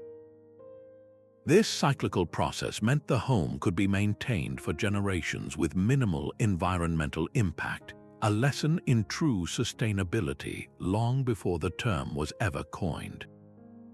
Stepping inside a traditional turf house, you would find a surprisingly warm, dark, and cozy interior organized around a central hearth. This was the literal and figurative heart of the home. A long fire would burn almost constantly, providing essential heat, light, and a place for cooking. The smoke would slowly seep up through the turf roof, which helped preserve the wooden structure underneath by repelling insects and preventing rot. The social organization of the space was a direct reflection of the values of this tight-knit society. The main room, or bathstofa, was a multi-purpose hall where the entire household, often including extended family and servants, would work, eat, and sleep together. The sleeping areas were typically alcoves or raised platforms built into the walls, radiating out from the central warmth of the fire. This layout fostered a powerful sense of family cohesion and collective security, a vital necessity for surviving the long, dark, and isolated Icelandic winters. The design was so effective that it evolved directly from the Viking longhouses of the original Norse settlers, adapted over centuries to the unique Icelandic environment, proving its worth through countless volcanic eruptions and brutal storms. It stands as a powerful monument to pragmatic ingenuity, showing how a deep understanding of one's immediate surroundings can yield the most dignified and resilient forms of shelter. To understand a traditional Balinese home, you must first forget the Western concept of a single, standalone house. Instead, imagine entering a self-contained universe, a private world enclosed within high, protective walls. This is a family compound, and its design is not the product of an architect's whim, but a physical manifestation of an ancient Hindu Balinese philosophy known as Tri-Hita Karana. This beautiful concept translates to the three causes of well-being and represents the ideal of maintaining a sacred harmony between three realms: the spiritual world of the gods Parahyangan, the human world of people Pawangan, and the natural world Palemahan. Every single wall, gate, and structure within the compound is meticulously placed to honor this delicate, three-way balance, creating a living environment designed to nurture prosperity, health, and spiritual peace. The layout of the entire compound is a precise map of the cosmos, oriented according to the island's sacred geography. The most auspicious direction is Kodja, which points toward the island's central volcanic mountains, believed to be the abode of the gods. The least auspicious direction is Kelod, pointing toward the sea, associated with malevolent spirits. Therefore, the compound is always arranged along this sacred axis. The family temple, the most spiritually significant space, is invariably placed in the Kodja corner, ensuring it is closest to the divine. The living pavilions occupy the middle zone, while the kitchen, storage, and animal pens are situated in the Kelod zone. This isn't a hierarchy of value but a functional and spiritual zoning.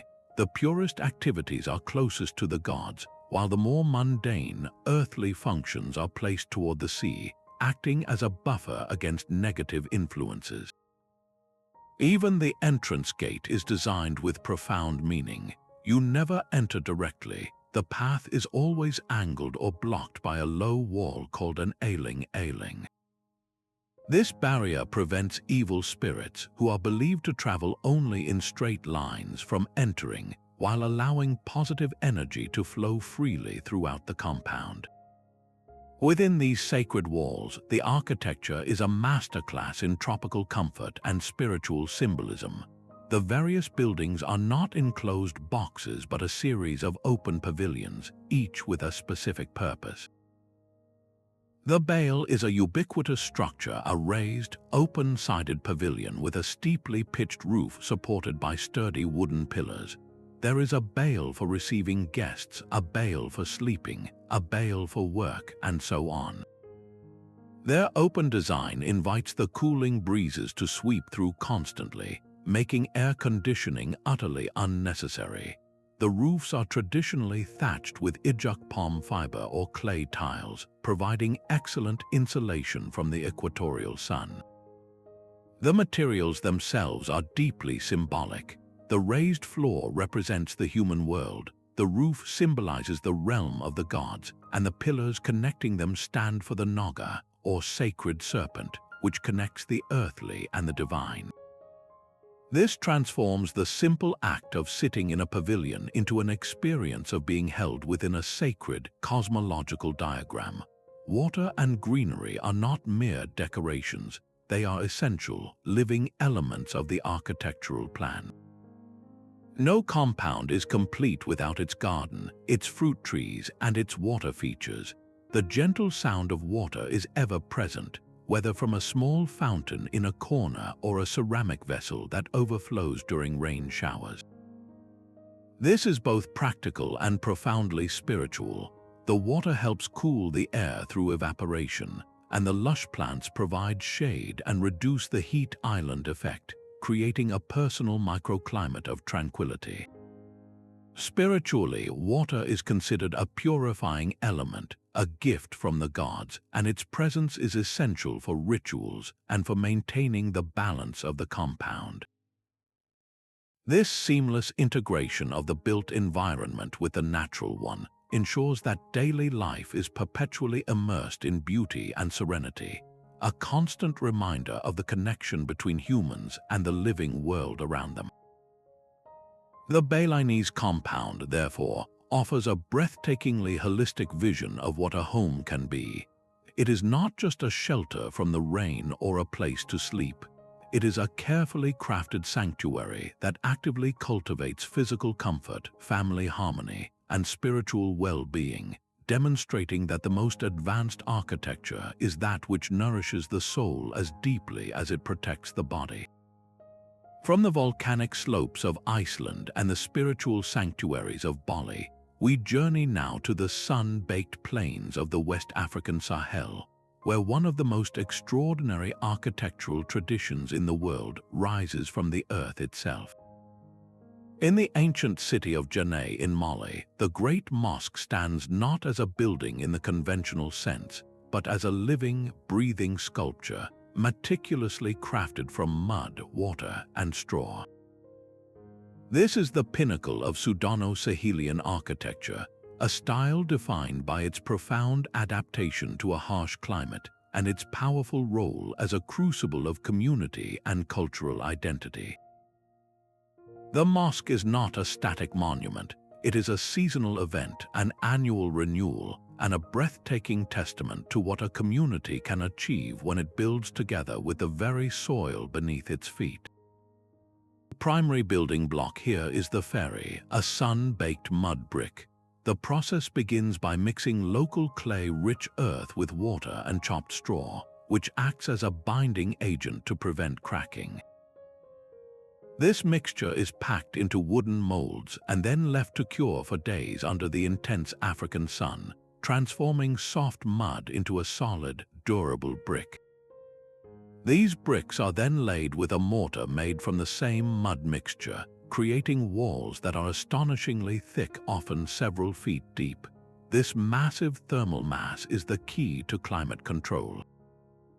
In the Sahel, temperatures can be blisteringly hot during the day and surprisingly cool at night. These thick earthen walls act like a giant battery, slowly absorbing the sun's ferocious heat throughout the day, preventing it from radiating into the prayer hall. Then, as the temperature drops in the evening, the stored warmth is gently released, moderating the interior climate and keeping it comfortable for worshippers throughout the daily prayer cycles. It's a perfect passive system of natural air conditioning engineered from nothing but earth. But the most visually striking feature of these mosques are the countless wooden timbers, called toron, that protrude from the facade. To a first-time observer, they might look purely decorative, adding a rhythmic, textural pattern to the surface. In reality, they are a brilliantly pragmatic and multi-functional innovation. These palm wood beams are permanently embedded in the structure and serve as a permanent scaffolding system. Every single year, after the brief rainy season has washed away some of the exterior plaster, the entire community of Djenné gathers for the Crépissage de la Grande Mosque, a vibrant festival of replastering. The Torons provide the footholds and support for hundreds of volunteers who climb the walls like a human beehive, slathering on a fresh layer of protective mud plaster. This annual ritual is what keeps the structure sound, protecting it from the elements. Additionally, these beams help control cracking by absorbing the stress caused by the extreme temperature fluctuations between day and night, acting as expansion joints that allow the massive mud walls to breathe and shift without compromising their integrity. The design also incorporates sophisticated natural ventilation. The large, thick walls are punctuated with strategically placed ventilation holes, often covered with ceramic parts that can be removed to control airflow. These openings allow the hot air trapped near the towering, conical minarets to escape, drawing cooler air in from below and creating a continuous, passive circulation that keeps the interior air fresh and prevents stagnation in the large prayer hall. The roof is typically flat, made of palm wood beams and covered with mud, and features a series of small, ceramic-clad openings that can be unsealed to release hot air, further enhancing the chimney effect that cools the space below.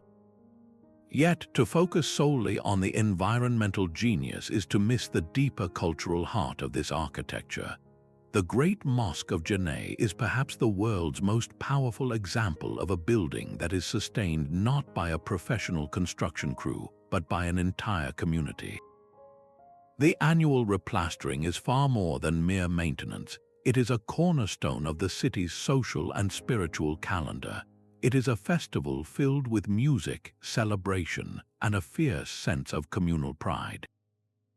The entire town, from elders to young children, participates in the preparation of the mud and the application of the plaster. This collective effort, led by the Guild of Masons who are the guardians of this ancient architectural knowledge, reinforces social bonds, ensures the skills are passed to the next generation, and embeds the building directly into the cultural soul of the people. The mosque does not belong to a government or a committee. It belongs to the community, and they literally renew it with their own hands every year. The architectural style itself is a beautiful synthesis of influences, telling a story of cultural and religious exchange. The fundamental form, with its large courtyard, prayer hall, and iconic minarets, is clearly Islamic, fulfilling the needs of religious practice.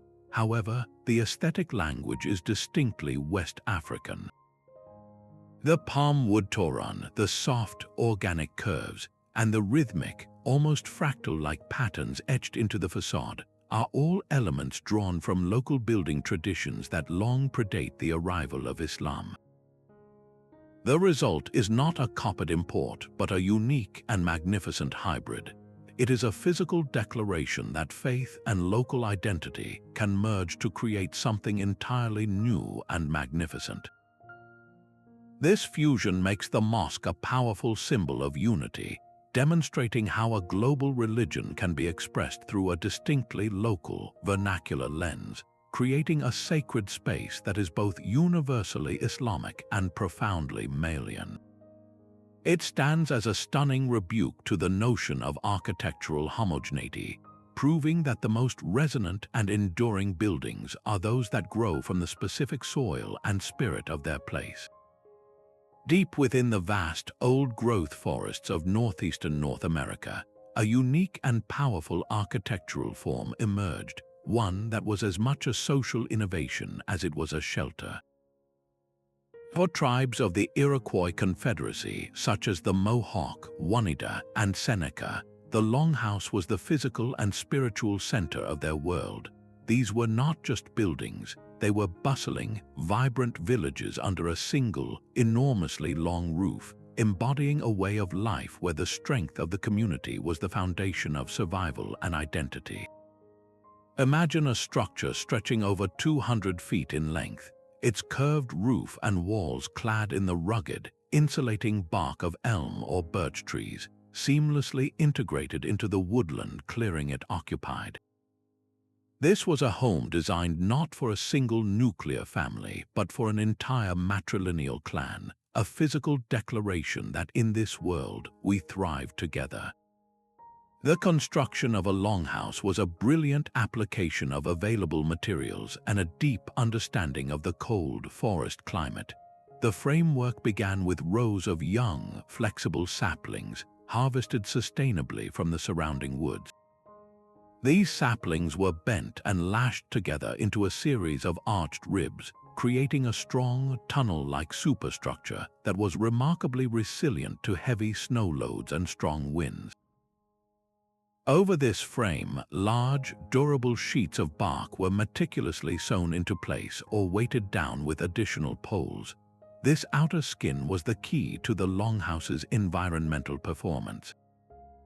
The bark provided excellent waterproofing and, just as importantly, trapped a layer of still air against the interior, creating a critical insulating barrier against the bitter winter cold outside. The interior climate was regulated by a series of shared hearths, stone-lined fire pits spaced evenly down the central corridor. These fires provided essential heat for warmth and cooking for the families living in the compartments on either side. The smoke from these fires would slowly rise and eventually find its way out through smoke holes strategically placed in the roof overhead. These holes were equipped with adjustable bark covers that could be shifted with a pole to control ventilation, letting smoke out while keeping the worst of the rain and snow from blowing in. The interior layout of the longhouse offers a fascinating window into the social structure of the people who built it. The long, central corridor, running the entire length of the building, was the communal artery of the clan.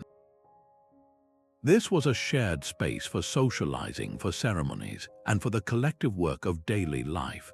Flanking this central aisle were individual family compartments, each defined by low, partitioned platforms. A single hearth in the center would serve the two families living on either side of it. These platforms were multifunctional. The lower level was for sitting and working during the day, while the upper level, a sort of loft, was used for sleeping and for storing personal belongings, blankets, and food supplies. This efficient use of space provided a degree of privacy for each family unit while ensuring that everyone remained connected to the constant, humming activity of the shared community space. The entire arrangement fostered a powerful sense of collective responsibility and mutual support. You were always aware of your neighbors, your extended family. Their well-being was intrinsically linked to your own, and the architecture itself nurtured this profound interdependence. Culturally, the longhouse was far more than a physical shelter. It was the very symbol of the clan itself.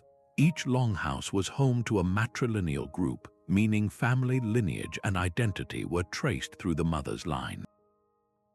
The senior women of the clan held significant authority, overseeing the distribution of food and resources stored within the longhouse and playing a crucial role in the governance of the tribe.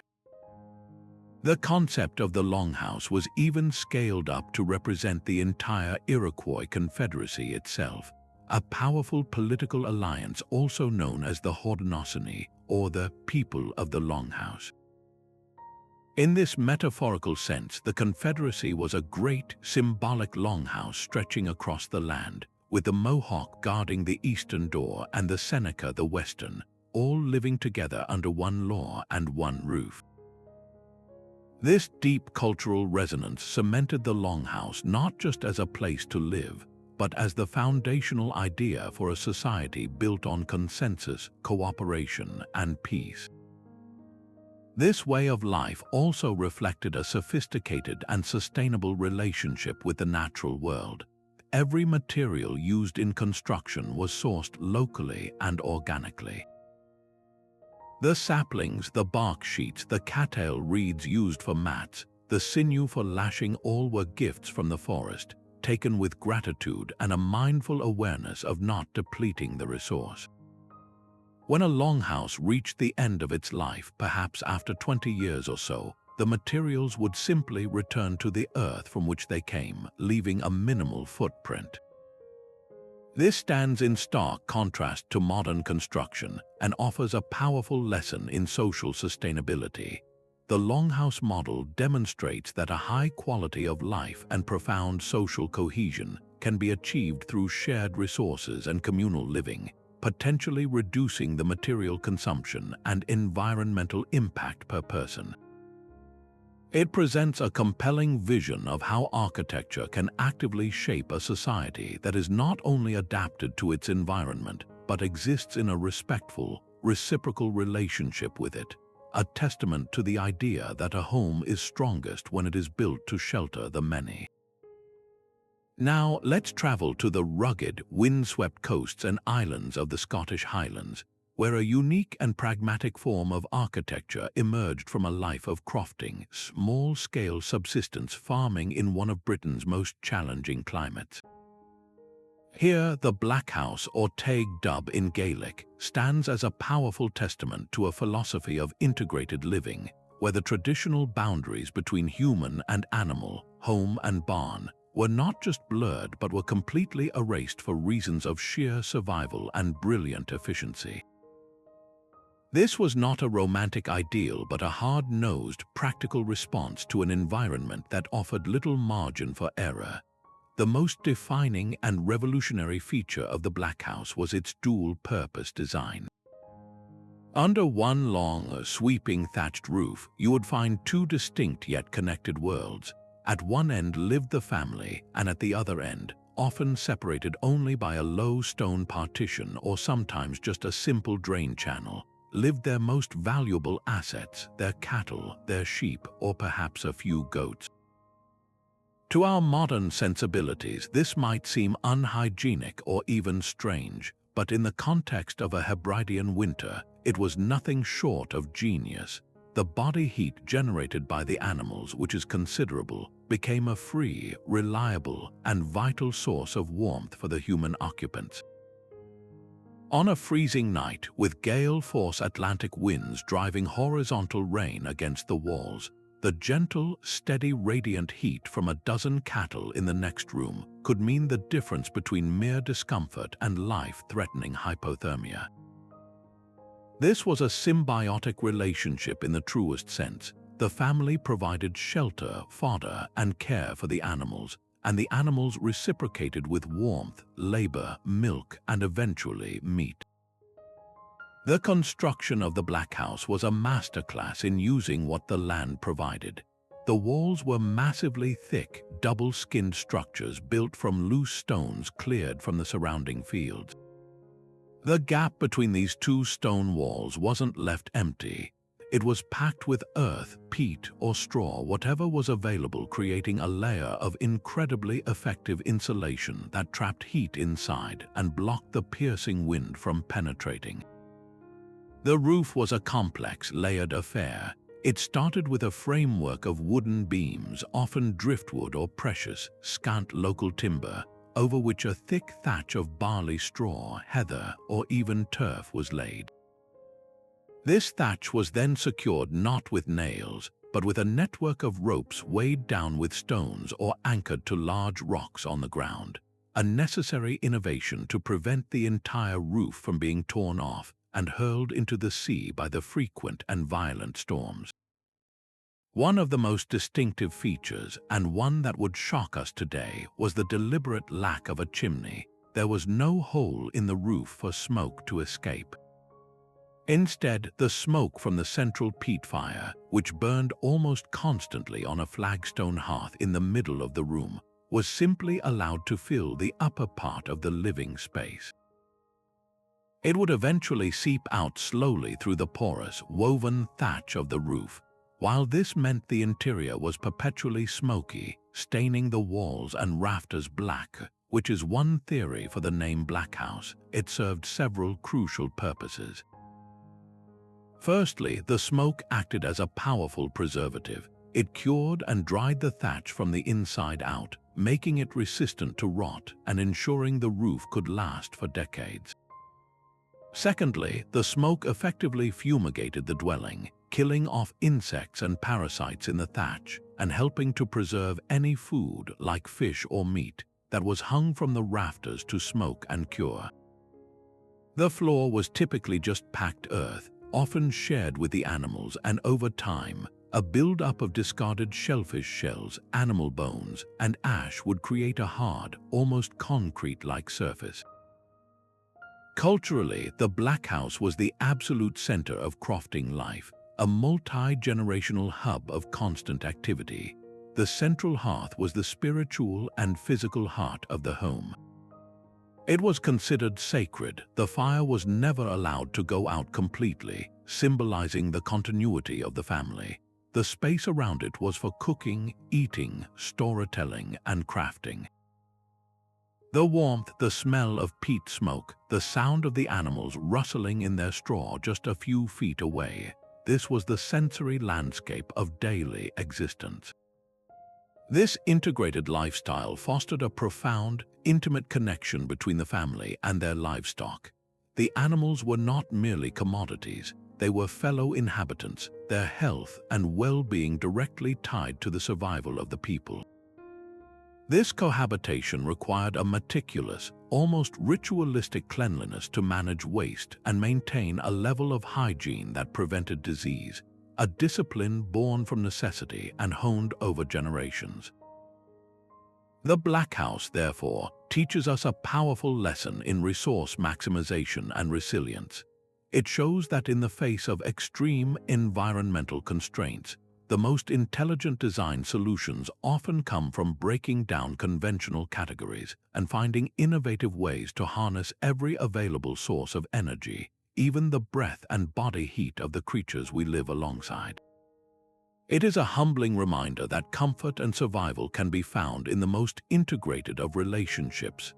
Now, imagine a city that defies the very element it is built upon, a place where streets are made of water and buildings rise from a seemingly impossible foundation.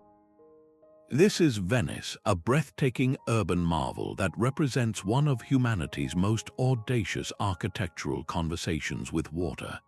The historic palazzi of Venice are not traditional rural dwellings, but they are perhaps the ultimate example of urban adaptation, where every aspect of design is a direct response to an aquatic environment. The first and most critical challenge was the ground itself, or rather, the lack of it. Venice is built upon a series of low-lying mudflats and islands within a lagoon. To create a stable foundation in this soft, waterlogged soil, Venetian builders developed a technique that borders on alchemy. They drove thousands upon thousands of wooden piles primarily made from water-resistant alder wood, deep into the compacted clay and mud below the waterline. These piles were hammered in so tightly that they eliminated the oxygen between them, preventing rot and creating a surprisingly solid, petrified grid. On top of this submerged forest, a platform of sturdy Istrian stone was laid. This stone, a dense, water-resistant limestone, acted as a barrier between the wooden piles and the buildings above, protecting them from the corrosive effects of moisture. This ingenious foundation system is the hidden secret to Venice's survival, a literal underground forest that has supported the weight of palaces and churches for centuries, preventing them from sinking into the soft embrace of the lagoon. The materials chosen for the buildings themselves were also selected for a lifelong battle with moisture. While the lower levels of a palazzo might use more humble brick, the upper facades are famously clad in marble or covered in stucco painted to resemble it. This wasn't just for opulent display. These materials are highly resistant to the constant dampness and the corrosive salt air blowing in from the Adriatic Sea. The design of the palazzo is a direct reflection of its aquatic setting. The most striking feature is the complete absence of a street-level entrance in the traditional sense. Instead, the primary entrance is the water gate, a majestic arched opening that leads directly from the canal into the building's interior. This is where boats would, and still do, pull up for arrivals and departures, making the gondola and the water taxi the functional equivalents of the family car. The main living quarters are always located on the upper floors, the piano nobile safely elevated above the threat of frequent flooding, or a qua altar. Large, elegant windows on these floors open onto balconies overlooking the canals, designed to capture light and breezes, while the ground floor, often damp and utilitarian, was historically used for storage, trade goods, and housing servants. Yet, for all its fortress-like defense against water, the Venetian palazzo is also designed to breathe. At its heart, you will almost always find a central courtyard or cortile. This internal open space is the architectural lung of the building. It provides essential light and ventilation to rooms that might otherwise be dark and stifling, especially those in the center of the large, deep blocks. This courtyard often features a central wellhead, an ornate marble cistern that once collected precious rainwater from the roof, providing the household with its only source of fresh drinking water. This self-sufficiency was critical in a city surrounded by undrinkable salt water. Culturally, the facades of these palazzi are a canvas for displaying immense wealth and prestige. They are a breathtaking history book of architectural styles, from the delicate, lace-like tracery of Venetian Gothic to the balanced, harmonious proportions of the Renaissance. The intricate stonework, the elegant columns, and the lavish decorations were all statements of power and influence, proclaiming the owner's status to everyone who traveled the city's liquid thoroughfares. This fusion of incredible practicality and breathtaking beauty is what makes Venetian architecture so extraordinary.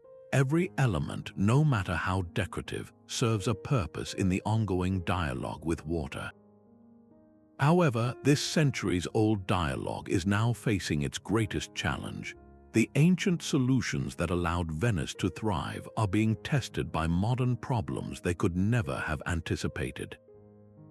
Rising sea levels driven by global climate change are causing more frequent and severe episodes of aqua alta. The very ground beneath the city is also sinking slightly, a process exacerbated by the historical extraction of groundwater. The wooden piles, while resistant to rot in an oxygen-free environment, are now exposed to greater threats from pollution, which acidifies the water, and from the increased wake from motorized boats, which erodes the protective stone cladding at the waterline. The city's famous resilience is being pushed to its limits. The ongoing struggle to protect Venice, from the controversial Mosque barrier system to constant restoration efforts, highlights a poignant truth. It shows that the dialogue between human settlement and water is not a fixed achievement but a continuous, evolving negotiation. The Venetian palazzo stands as a majestic, centuries-old testament to human ingenuity, a symbol of our ability to adapt and build in the most improbable places. Yet, it also serves as a powerful and urgent reminder that even our most brilliant adaptations must continually evolve to meet the new challenges of a changing world.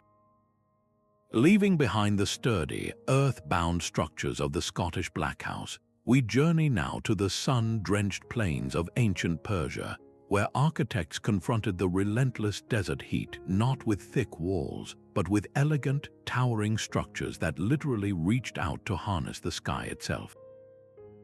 This is the home of the Windcatcher, or badger, a breathtakingly sophisticated form of natural air conditioning that stands as one of the most ingenious passive cooling systems ever devised by human civilization.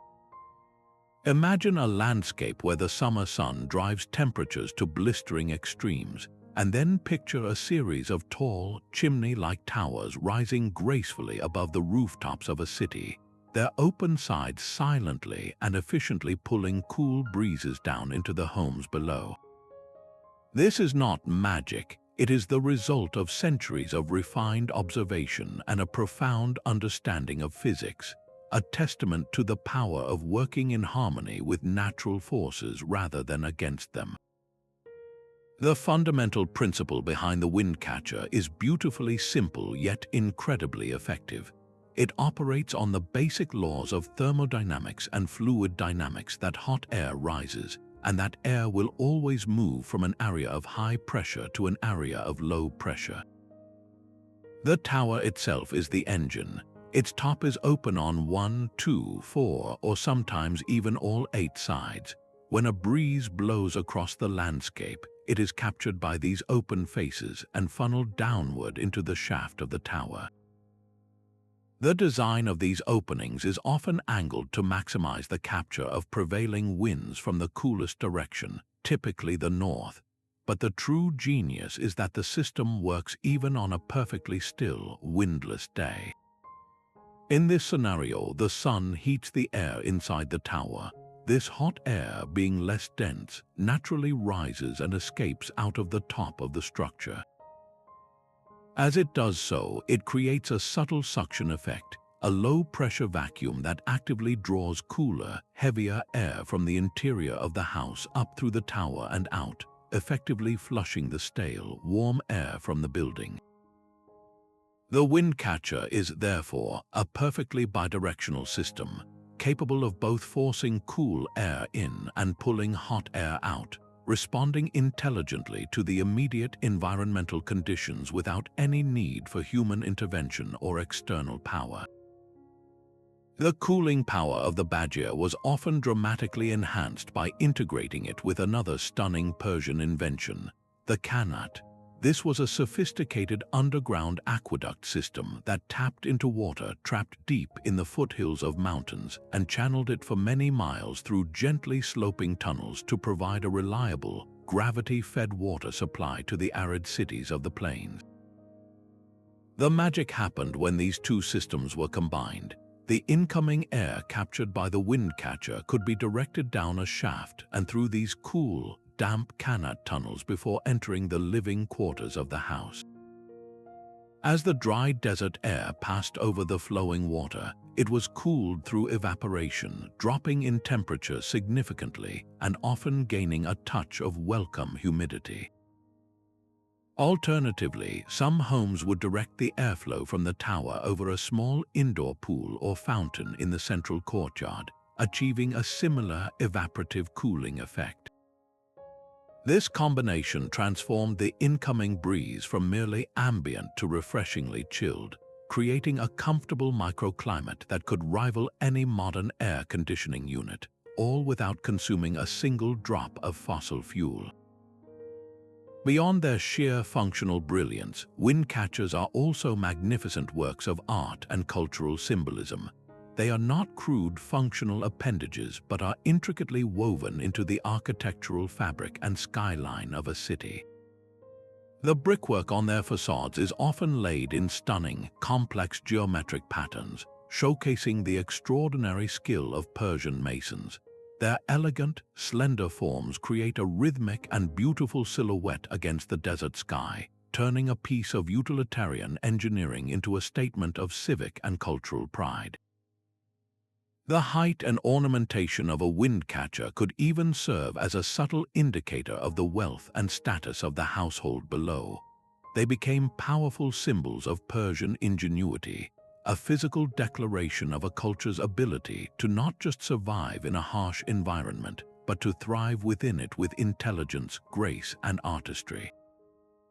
This architectural concept was so effective that it spread far beyond the borders of Persia, influencing building traditions across the Middle East, from the ornate Malkaf of Egypt to the cooling towers found in traditional architecture across the Gulf region. Today, in an era of escalating energy costs and the urgent need to reduce our carbon footprint, the ancient wisdom of the Windcatcher is experiencing a dramatic and well-deserved revival.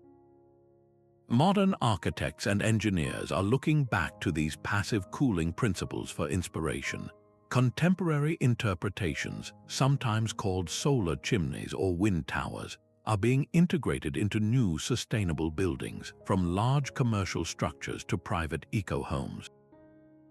The basic concept remains unchanged, using the stack effect and prevailing winds to drive natural ventilation and significantly reduce or even eliminate the need for mechanical air conditioning. This ancient technology offers a powerful, proven pathway toward energy independence and a more sustainable built environment. The Persian Windcatcher stands as a timeless lesson, demonstrating that some of the most advanced solutions to our modern challenges are not always found in complex new technologies, but are often waiting for us in the quiet, elegant innovations of the past, patiently offering a blueprint for a cooler, more sustainable future. High in the thin, crisp air of the Himalayan plateau, where the very act of breathing requires adaptation, Tibetan architecture offers a masterclass in resilience. Here, homes are not just built, they are meticulously crafted fortresses of stone and earth, designed to defy some of the most extreme conditions on the planet. Primary building materials are a direct reflection of this harsh environment: plentiful stone gathered from the rugged mountainsides and mud dug from the very earth below. These are not chosen for aesthetic whimsy, but for their brute strength and incredible thermal mass. The walls are built astonishingly thick, often several feet deep, with stones carefully stacked and then packed with mud to seal out the relentless, biting wind that screams down from the snow-capped peaks. This massive earthen armor acts as a phenomenal insulator, slowly absorbing what little daytime heat the high-altitude sun provides, and then gently radiating it back into the living spaces throughout the bitterly cold night, creating a stable, life-sustaining refuge against the freezing temperatures. Every single architectural detail is a direct response to an environmental challenge. The roofs are almost universally flat, a crucial design feature that might seem counterintuitive until you understand the immense weight of Himalayan snowfall.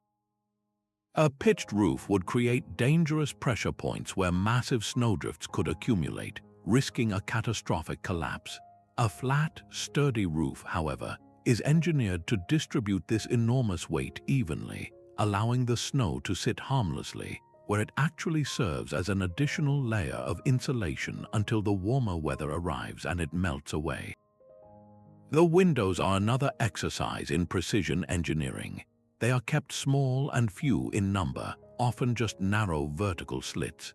This is not to create a gloomy interior, but to drastically minimize heat loss and to reduce the surface area exposed to the ferocious winds, while still allowing slivers of precious sunlight to penetrate the deep walls. The placement of these windows is equally deliberate.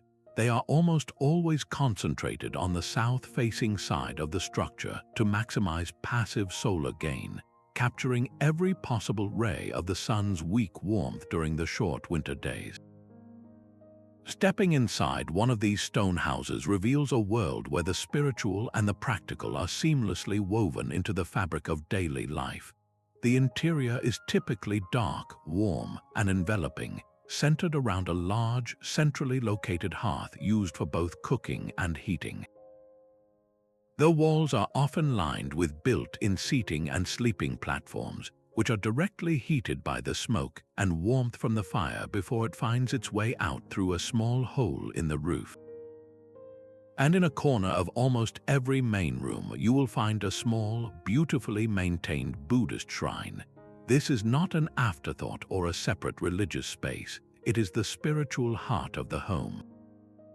The shrine, with its butter lamps, sacred images, and offerings, is a constant, integrated presence, ensuring that meditation, prayer, and mindfulness are part of the everyday rhythm of existence.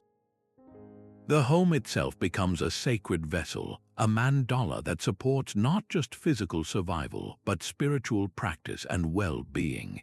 This profound integration extends to the social layout of the home. While sturdy and defensive from the outside, the interior is designed for communal living.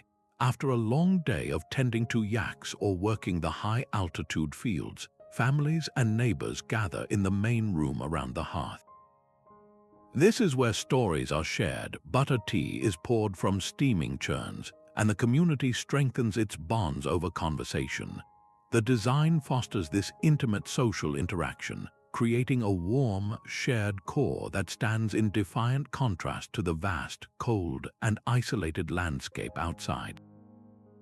The Tibetan stone house, therefore, is the ultimate expression of high-altitude adaptation.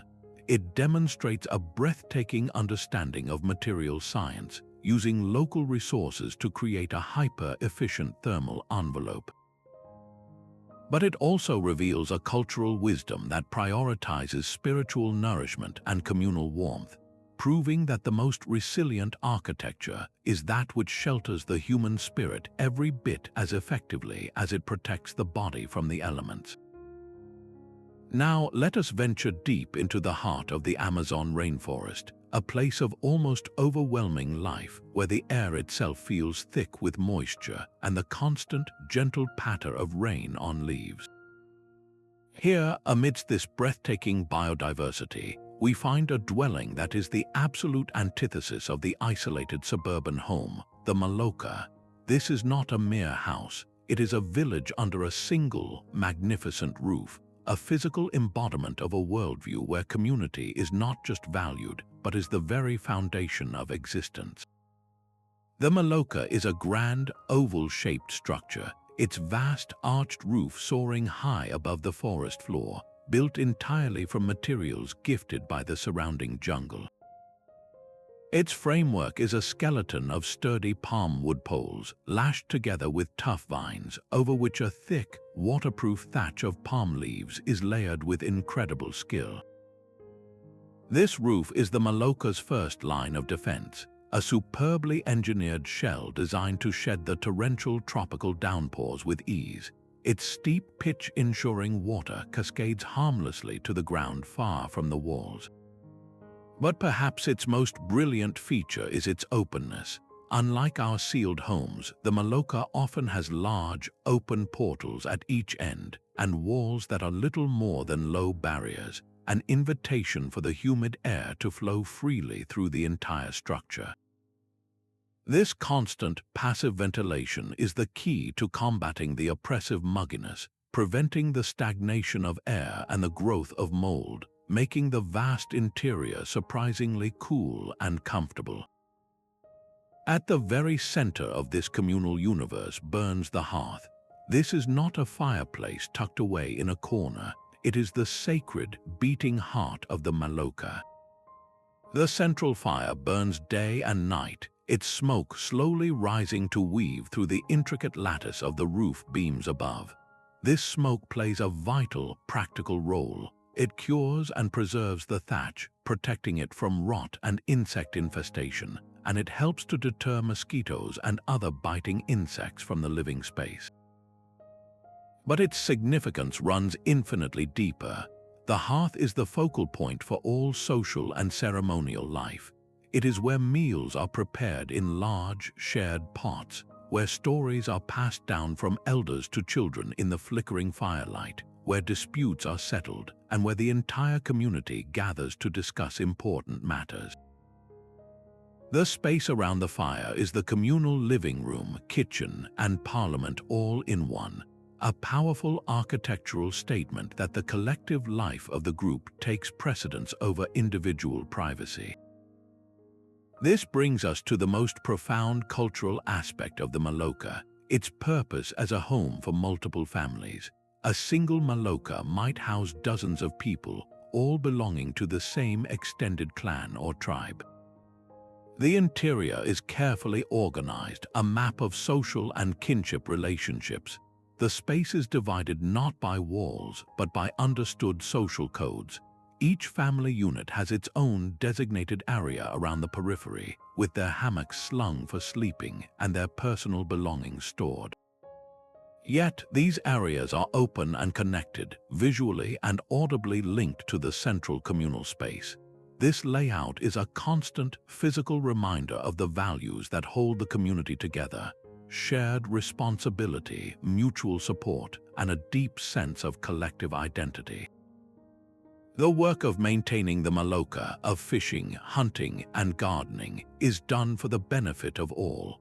This model of communal living represents a radical challenge to the modern, hyper-individualistic concept of the single-family home, presenting a compelling argument for a lifestyle where burdens and blessings are shared equally.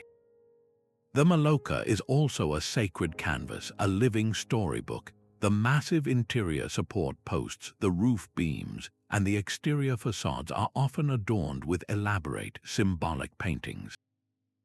Using natural pigments derived from seeds, clays, and plants, the people depict their cosmology, the creation myths, the ancestral heroes, and the powerful animal spirits that inhabit their world. These are not mere decorations, they are a visual language, a way of encoding history, law, and spiritual belief into the very structure of their home.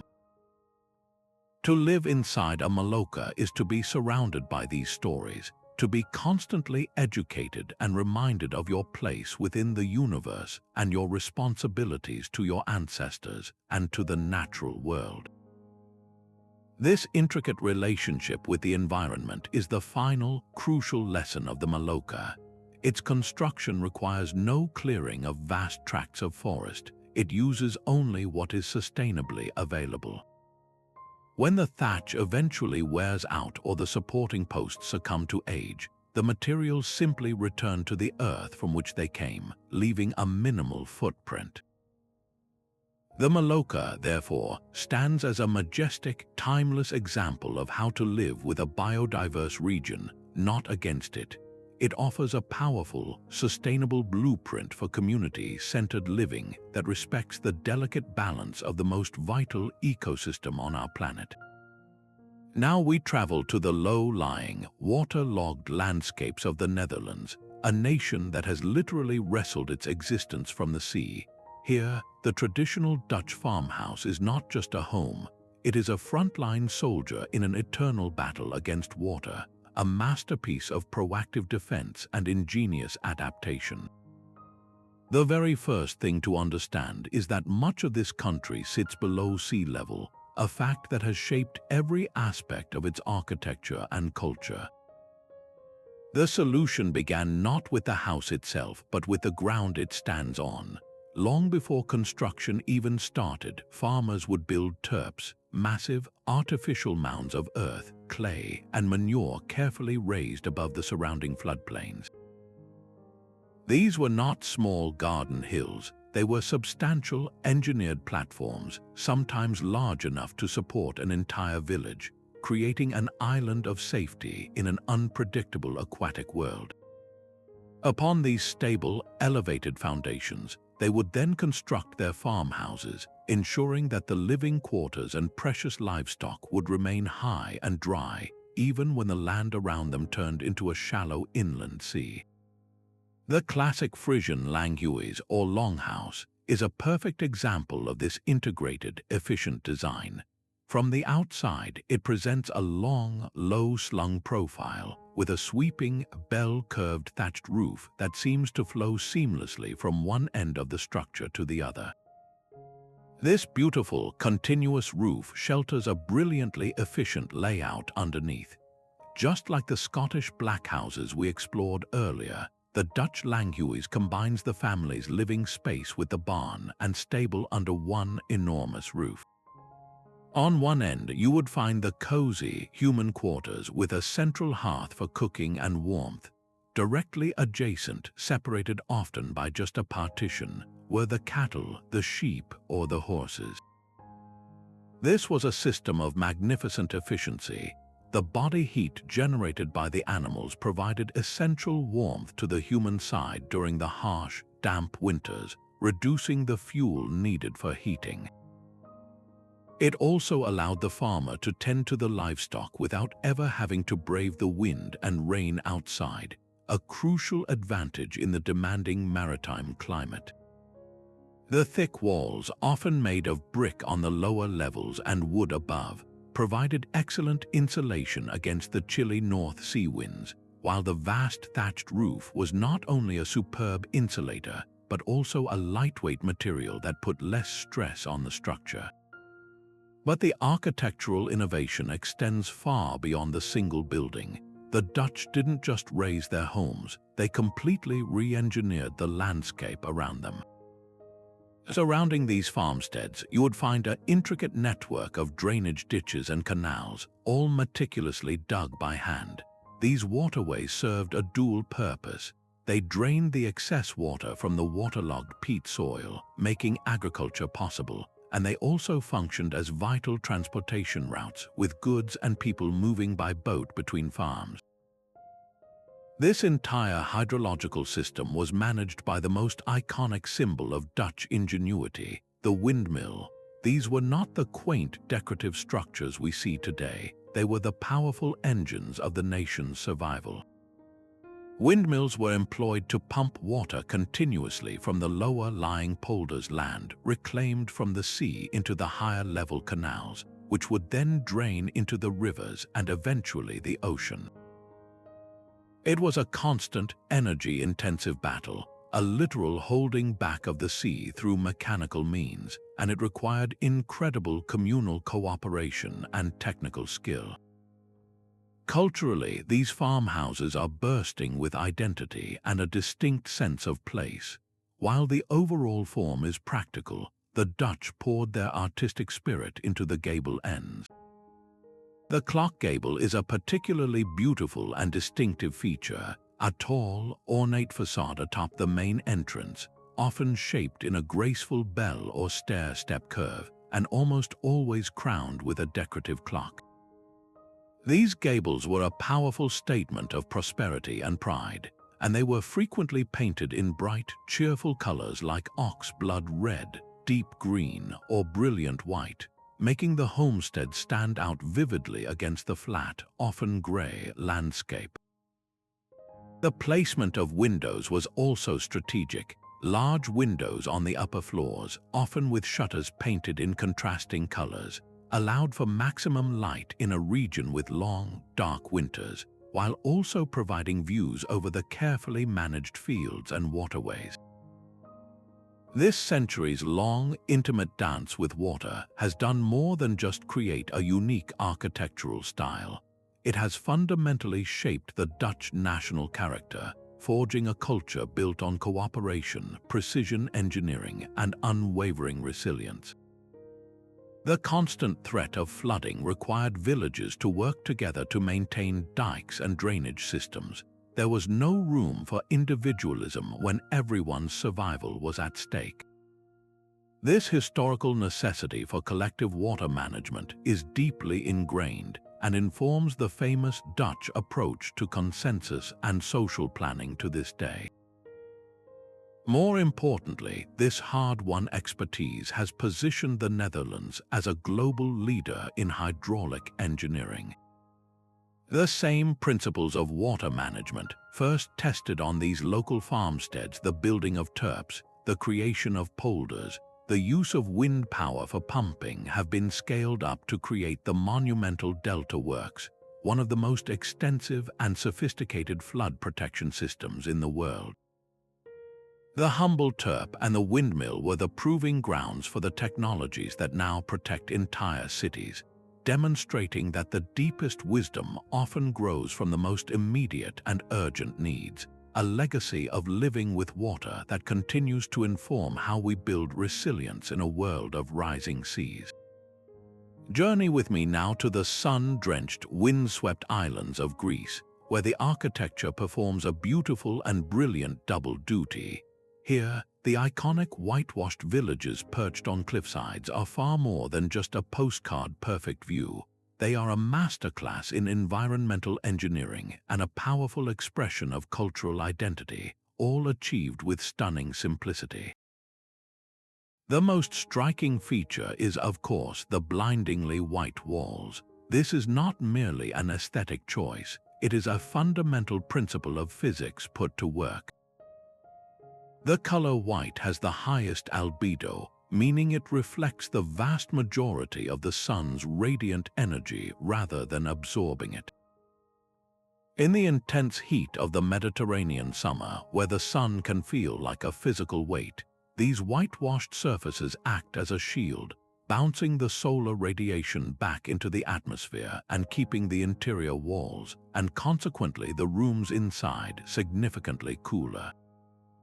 This simple technique of using lime-based whitewash, which also has natural antibacterial properties, is a highly effective form of passive cooling that requires zero energy, making it one of the most sustainable cooling strategies ever devised. But the design intelligence continues far beyond the color palette.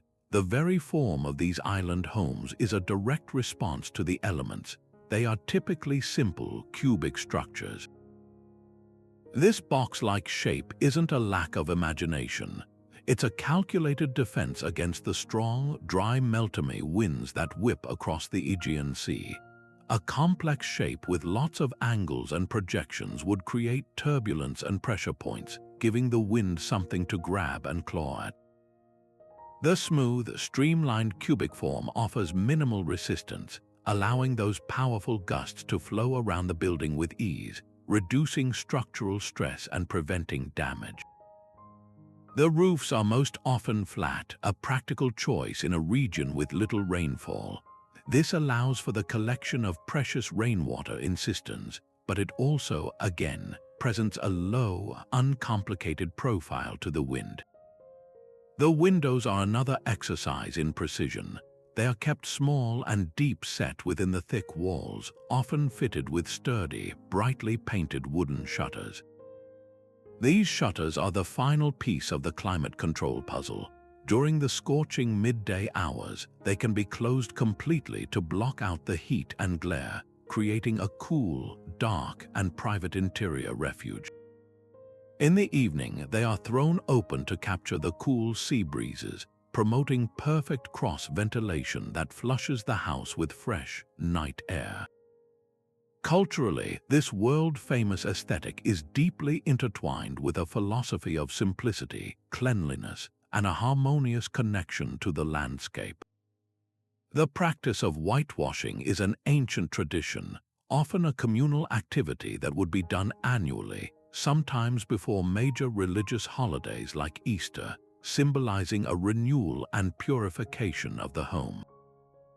The brilliant blue accents used on shutters, doors, and domes are not just a pretty contrast. The specific shade of azure, known as kyanos, was traditionally derived from a cleaning product called lulaki, which contained limestone and a blue talcum powder. This humble origin evolved into a powerful visual symbol, with the blue now representing the sea and the sky, eternally linking the home to its stunning natural surroundings. Stepping inside the walls of a traditional home, you often find a secret world, a central courtyard.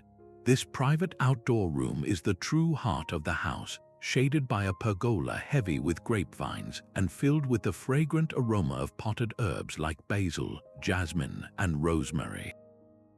This courtyard provides essential cool shade, and the plants themselves release moisture into the air, creating a slightly cooler microclimate through evapotranspiration. It is a space for family meals, for conversation, and for living life outdoors in the cool of the morning and evening. This incredible fusion of pure practicality and breathtaking beauty has had an unintended yet powerful consequence. It has become one of the most successful examples of cultural branding in the world. The image of a whitewashed village with blue domes against the deep blue sea is instantly recognizable, evoking a sense of peace, beauty, and escape. This aesthetic is no accident. It was actually codified into law in 1974, when a military decree mandated that all buildings on the islands be painted white and blue to promote a national identity and boost tourism. The strategy worked spectacularly. Today, this architectural style is a primary driver of the Greek tourism economy, drawing millions of visitors who come specifically to experience these luminous landscapes. The Greek island house, therefore, teaches us a profound lesson. It shows that the most effective adaptations to climate can transcend their purely functional origins to become a powerful visual language. They can shape the identity of a place, tell a story of a people and their relationship with their environment, and even become an economic engine. It is a perfect illustration of how solving a problem with elegance and intelligence can create an enduring icon, proving that what is good for comfort and survival can also be extraordinarily beautiful.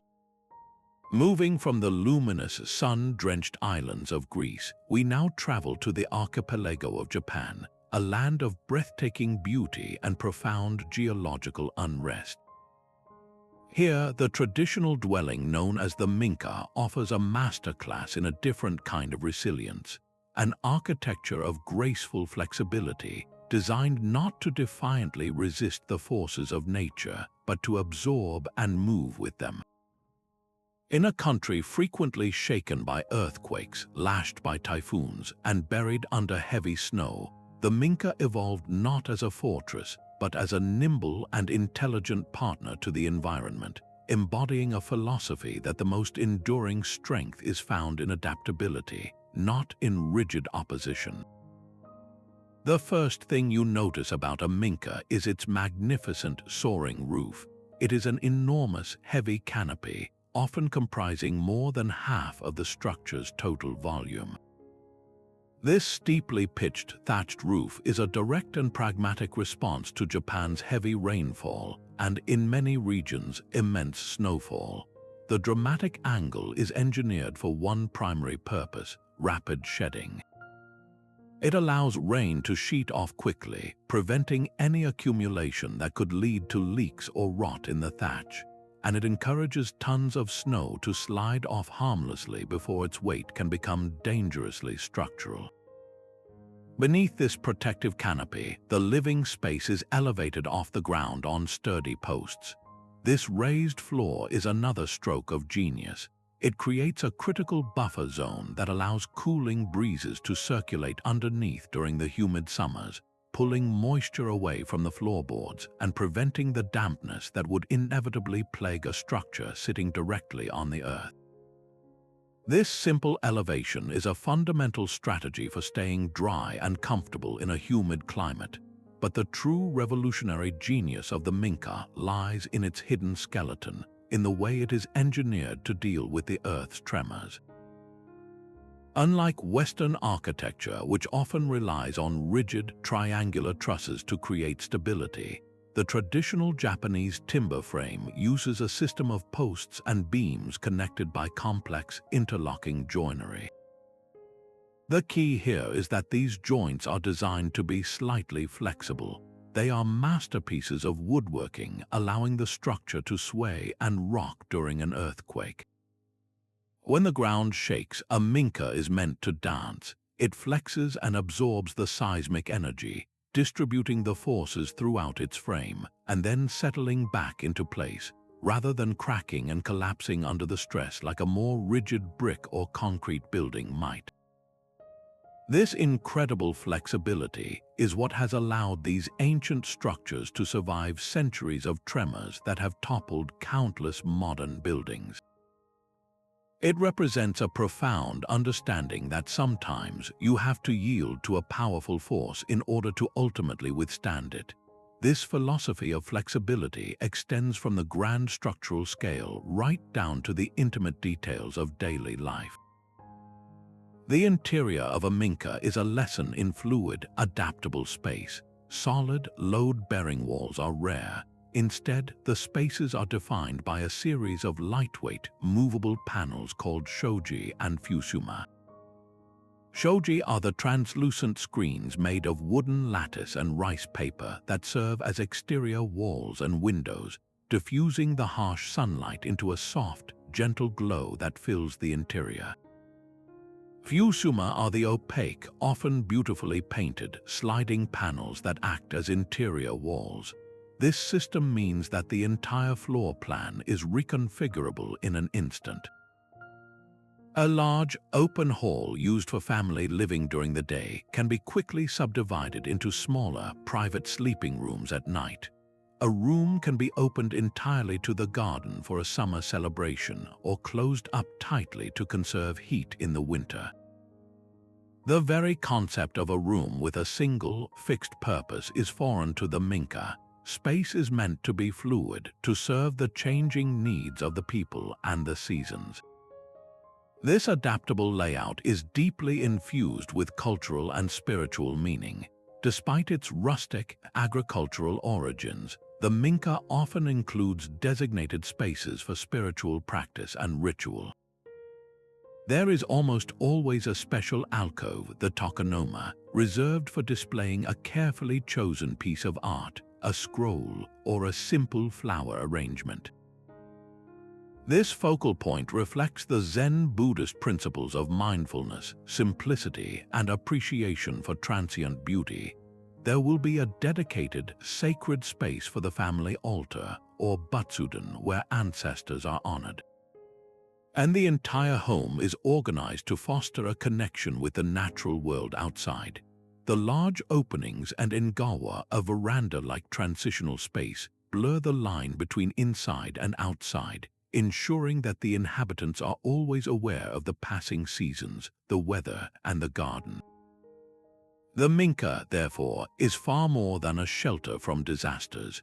It is a carefully calibrated environment designed to nurture a harmonious and mindful way of life, proving that resilience is not just about physical survival, but about cultivating a spirit that can also bend without breaking.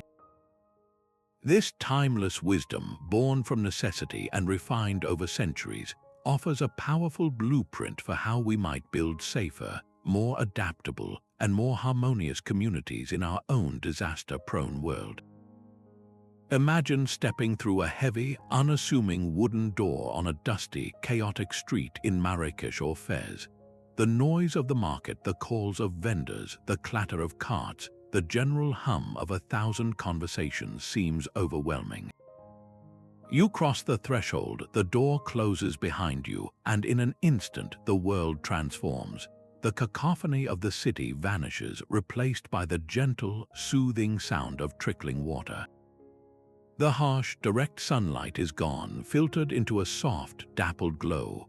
The air, once hot and filled with dust, is now noticeably cooler and carries the sweet fragrance of orange blossoms and jasmine. You have not just entered a house, you have entered a sanctuary, a private universe meticulously designed to be a world apart. This is the magic of the Moroccan Riad, an architectural masterpiece that turns its back on the outside world to create a paradise within. This radical inward focus is the Riad's first and most brilliant environmental strategy. In the intense, arid heat of Morocco, the sun and dust are constant adversaries. The Riad's formidable exterior walls, often windowless or featuring only small, high openings, present a blank, defensive face to the street. This is not an act of hostility, but one of supreme intelligence. These thick, earthen walls, frequently made from a traditional mixture of mud and straw called pissé, possess immense thermal mass. They act as a colossal buffer, absorbing the scorching heat of the day and preventing it from penetrating the living quarters. Then, as the desert temperature plummets after sunset, that stored warmth is slowly released, moderating the interior climate and maintaining a remarkably stable, comfortable temperature throughout the day and night. The design creates its own self-contained microclimate, a serene bubble of comfort that is almost entirely independent of the harsh conditions just beyond its walls. The true heart of this microclimate, and indeed the very soul of the Riad, is the central courtyard. This open-air space is not an empty area. It is a meticulously engineered environmental machine and the spiritual center of the home. At its center, you will almost always find a fountain or a small, reflective pool. This water feature is absolutely essential. As the water moves and evaporates under the warm sun, it cools the surrounding air through evaporative cooling, a natural, zero-energy form of air conditioning that has been utilized for millennia. Lush, carefully tended plants and trees, most commonly orange or lemon trees, rise from planters in the courtyard, their leaves providing shifting patterns of shade and releasing further moisture into the air. The courtyard is open to the sky, but the surrounding rooms are often shaded by a covered gallery or walkway on the first floor, allowing light to flood in while protecting the interior from the most intense overhead sun. This combination of water, vegetation, and shade transforms the courtyard into a natural heat sink and a generator of cool, moist, fragrant air that then circulates gently through the surrounding rooms. This architectural layout is a profound physical expression of Islamic and Moroccan cultural values, particularly those centered on family, privacy, and hospitality. In a culture that highly values the sanctity and seclusion of family life, the Riad is the ultimate private retreat. The outside world is for commerce and public life. The inside is exclusively for family and invited guests. All the important rooms, the salons, the sitting areas, the bedrooms open directly onto the central courtyard, their doors and windows facing inward. This arrangement naturally fosters a deep sense of intimacy and connection among those who live there. Family members are constantly in view of one another, their lives flowing around the shared central space. It encourages interaction, from casual conversation across the courtyard to large family gatherings where the central area becomes an outdoor living room. The inward orientation also beautifully facilitates the revered tradition of hospitality. A guest welcomed into a riad is granted access to this most private of worlds. They are not led into a closed, formal parlor, but are instead ushered into the breathtaking openness of the courtyard, a space that is both grand and intimate.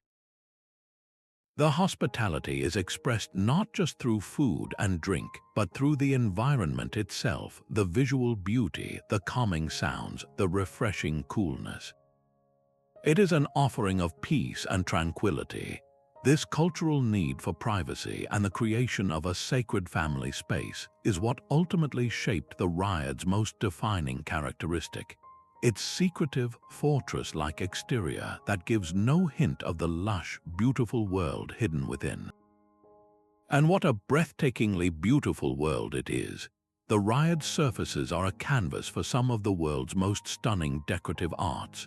The walls are adorned with intricate zellige, mosaics made from countless hand-chipped, glazed tiles set into complex geometric patterns that seem to shimmer and shift in the changing light. These patterns, which avoid figurative representation in accordance with Islamic principles, are not random. They are based on sophisticated mathematical principles and are believed to reflect the infinite nature of God. The plaster walls are often carved with astonishing delicacy into lace-like patterns of vines, flowers, and Arabic calligraphy. Heavy, dark wooden doors are embellished with ornate metalwork, and ceilings are frequently crafted from painted, carved cedar. This explosion of artistry is not mere decoration. It is an integral part of the riad's spiritual atmosphere.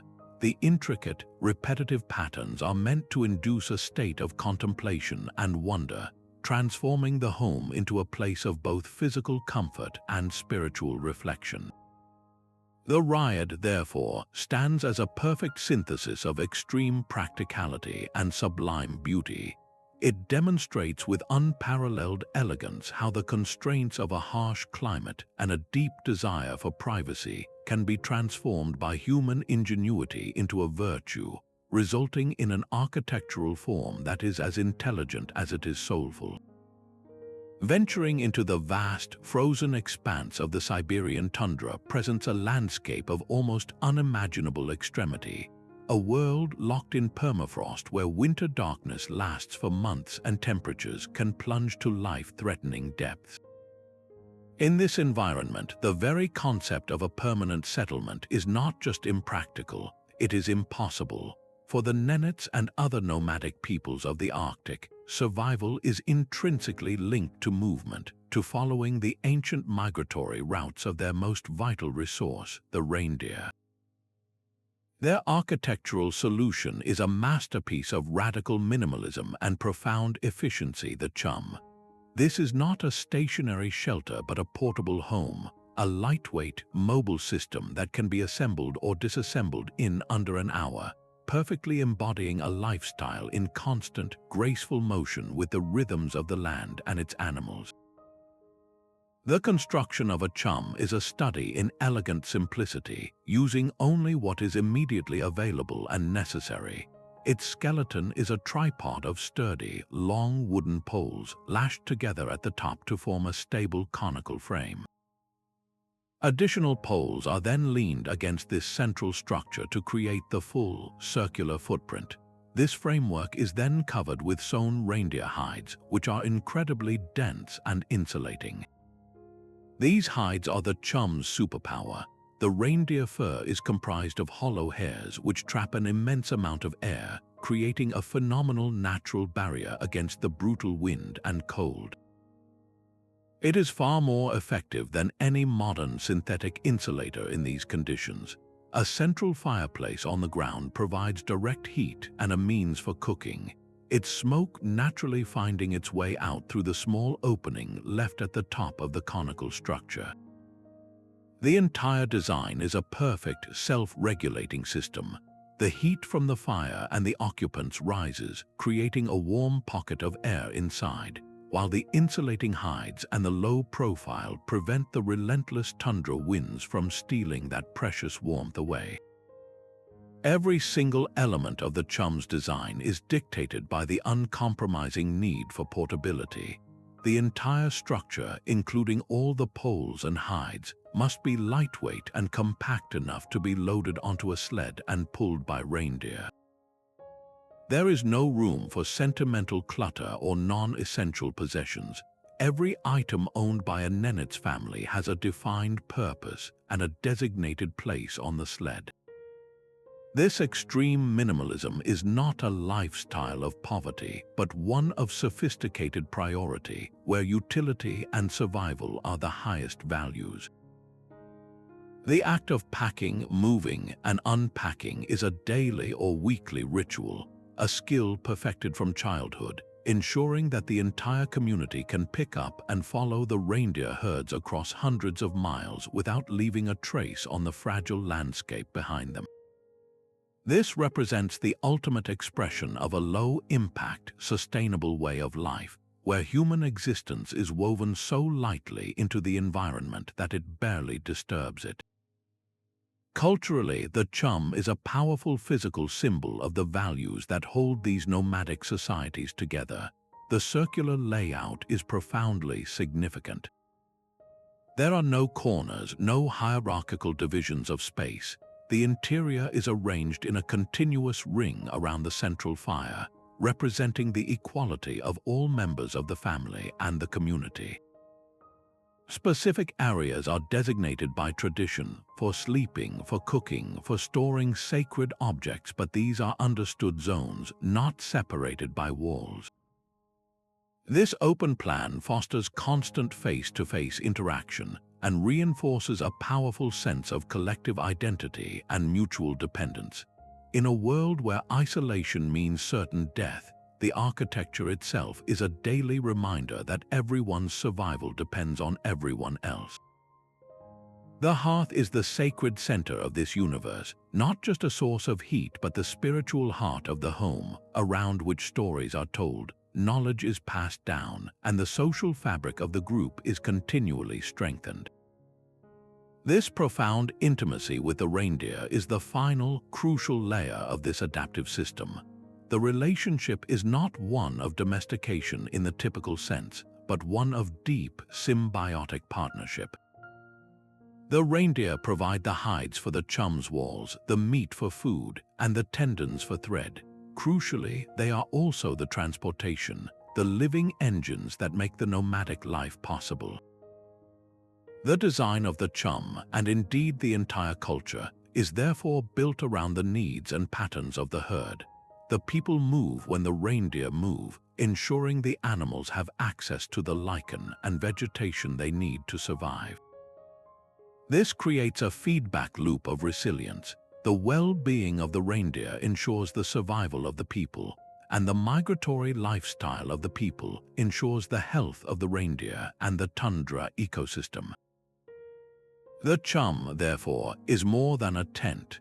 It is the mobile anchor of a culture that has achieved a breathtakingly sustainable balance with one of the planet's most unforgiving environments, demonstrating that true wealth lies not in accumulation, but in harmony, mobility, and the strength of community. Now we venture into the sun-scorched landscapes of Upper Egypt and Northern Sudan, where an ancient architectural secret has been unearthed and revived, not by archaeologists with brushes, but by communities with mud-covered hands. This is the story of the Nubian vault, a breathtakingly simple yet structurally brilliant building technique that creates soaring, arched roofs from nothing but sun-dried earth, all built without a single piece of supporting framework or wooden centering. Imagine the challenge. You live in a region with searing heat, scarce timber, and limited financial resources, yet you need a roof that is strong, durable, and most importantly, naturally cool. The Nubian vault is the elegant answer to this exact problem, a masterpiece of vernacular engineering that turns the most humble of materials into a work of structural art. The core of its genius lies in the construction method itself. Unlike a typical arched roof that requires a heavy, temporary wooden framework to support the bricks until the mortar sets, the Nubian technique uses the brick's own weight and a specific bricklaying angle to become self-supporting almost immediately. The bricks are laid not horizontally, but at a slight incline, each new course leaning against and binding with the previous one. The builder starts at the corners of two opposing walls, laying the bricks in a curving, rising arc that meets at the apex. A special sticky mud mortar is used, acting more like a glue than a simple filler.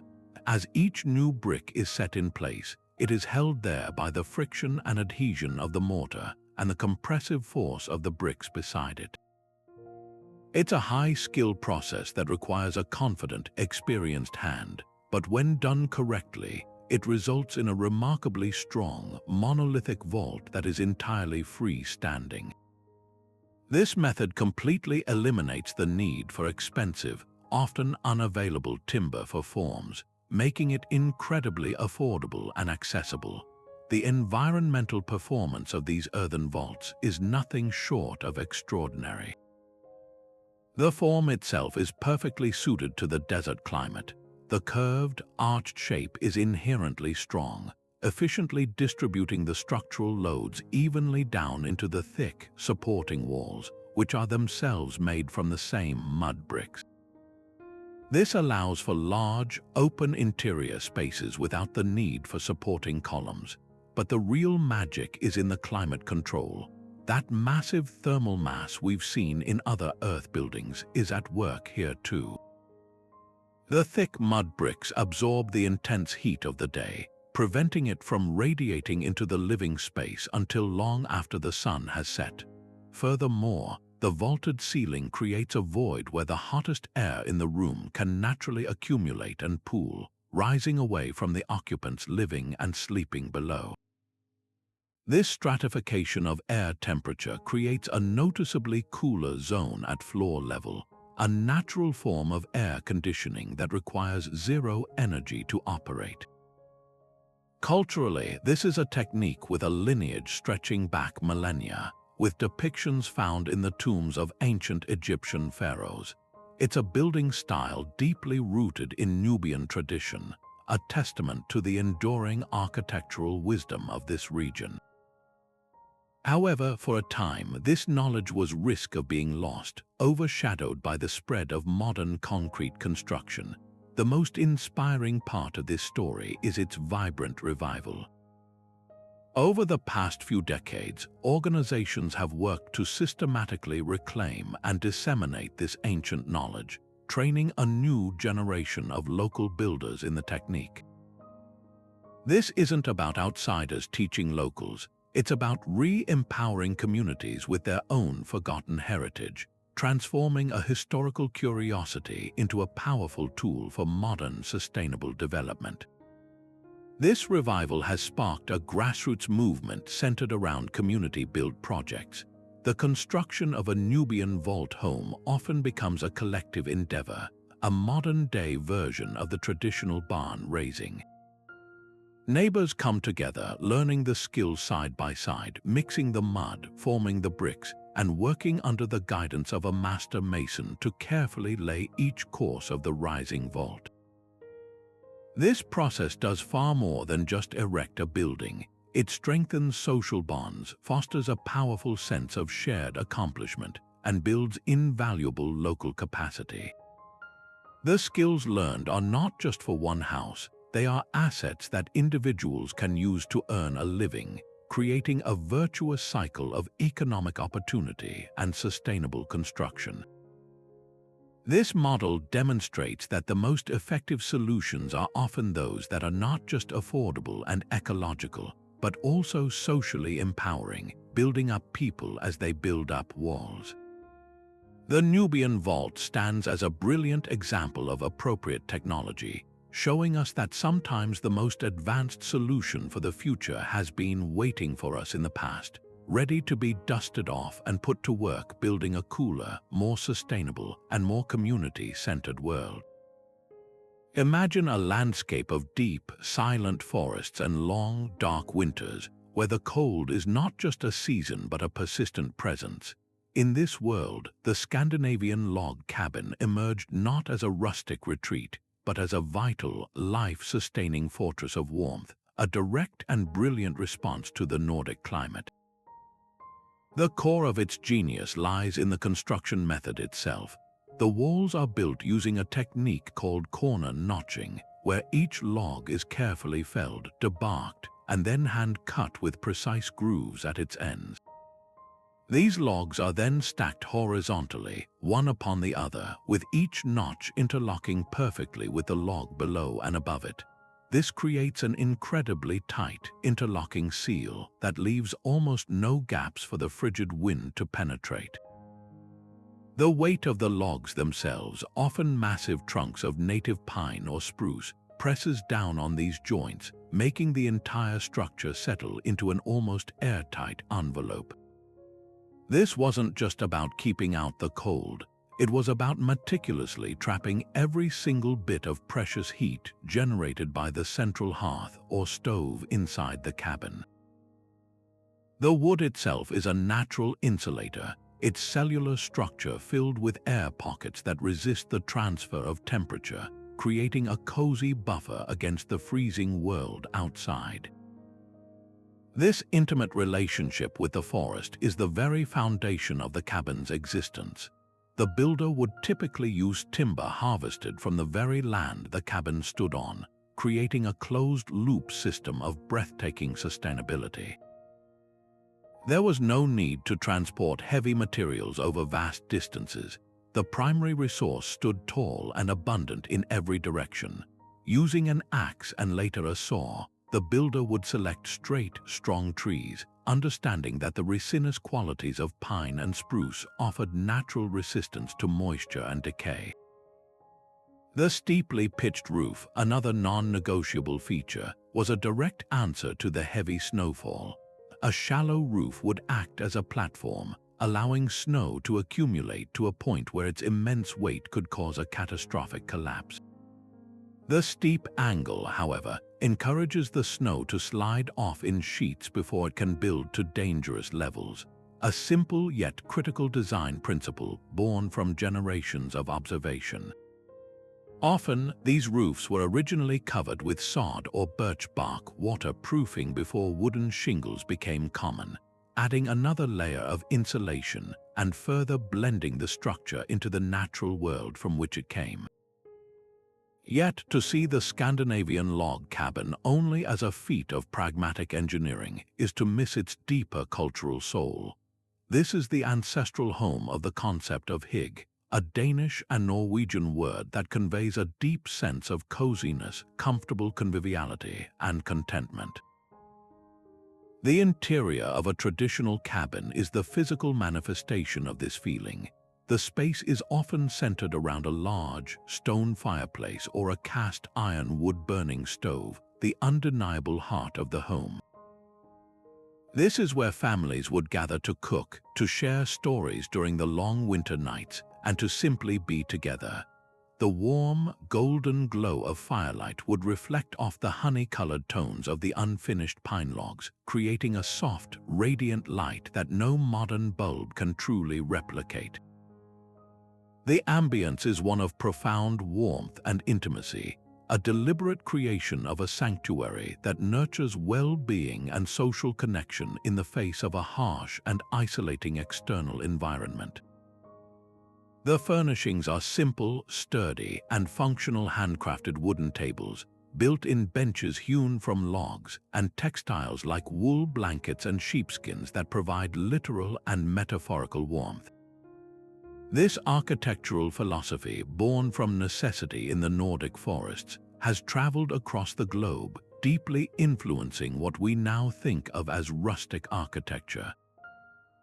The core principles of using local materials, celebrating the natural beauty of wood, and creating efficient, cozy shelters resonate from mountain lodges in North America to countryside retreats across Europe. The Scandinavian log cabin demonstrates a powerful truth about material intelligence. It shows that a seemingly simple, repetitive form, the horizontal stacking of logs, can, when executed with skill and understanding, achieve a level of comfort, durability, and aesthetic harmony that is incredibly difficult to replicate with more complex modern methods. It is a testament to the idea that the most profound architectural solutions often arise from a respectful and intelligent dialogue with the immediate environment, creating a home that is not just in the forest but truly of it. Now let's set sail across the vast Pacific Ocean to the tropical islands of Samoa and Tonga, where traditional architecture takes a radically open and welcoming form. Here, the classic concept of a house with solid walls is turned completely inside out. The Polynesian fail is a masterclass in living with the elements, not against them, creating a seamless flow between the home, the community, and the lush, vibrant environment that surrounds it. Picture a graceful, oval or circular structure crowned by a magnificent, domed roof of woven thatch, soaring high above a simple platform of smooth stones or raised timbers.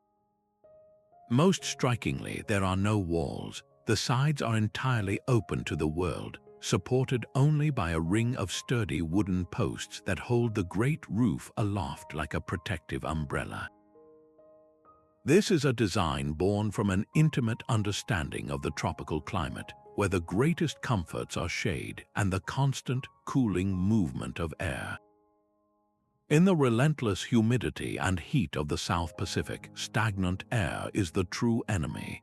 The open design of the fail is the ultimate solution, a perfectly engineered system for passive ventilation. The high-pitched roof acts as a thermal chimney. The sun heats the air trapped up in the peak, causing it to rise and actively draw cooler, fresh air from all sides through the open walls. This creates a continuous, gentle breeze that flows through the entire living space, preventing the mugginess that would quickly overwhelm an enclosed structure and making mechanical fans or air conditioning utterly unnecessary. Primary building materials are all gifts from the island itself. The framework is built from strong, flexible hardwoods. The roof is thatched with intricately woven palm fronds or sugarcane leaves, materials that are superb insulators, breathable, and completely renewable. When a storm approaches or a family desires privacy, large, beautifully woven mats made from pandanus leaves can be unrolled and secured between the support posts. These temporary walls provide protection from wind-driven rain or create a private room in moments, showcasing an elegant flexibility that solid walls could never offer.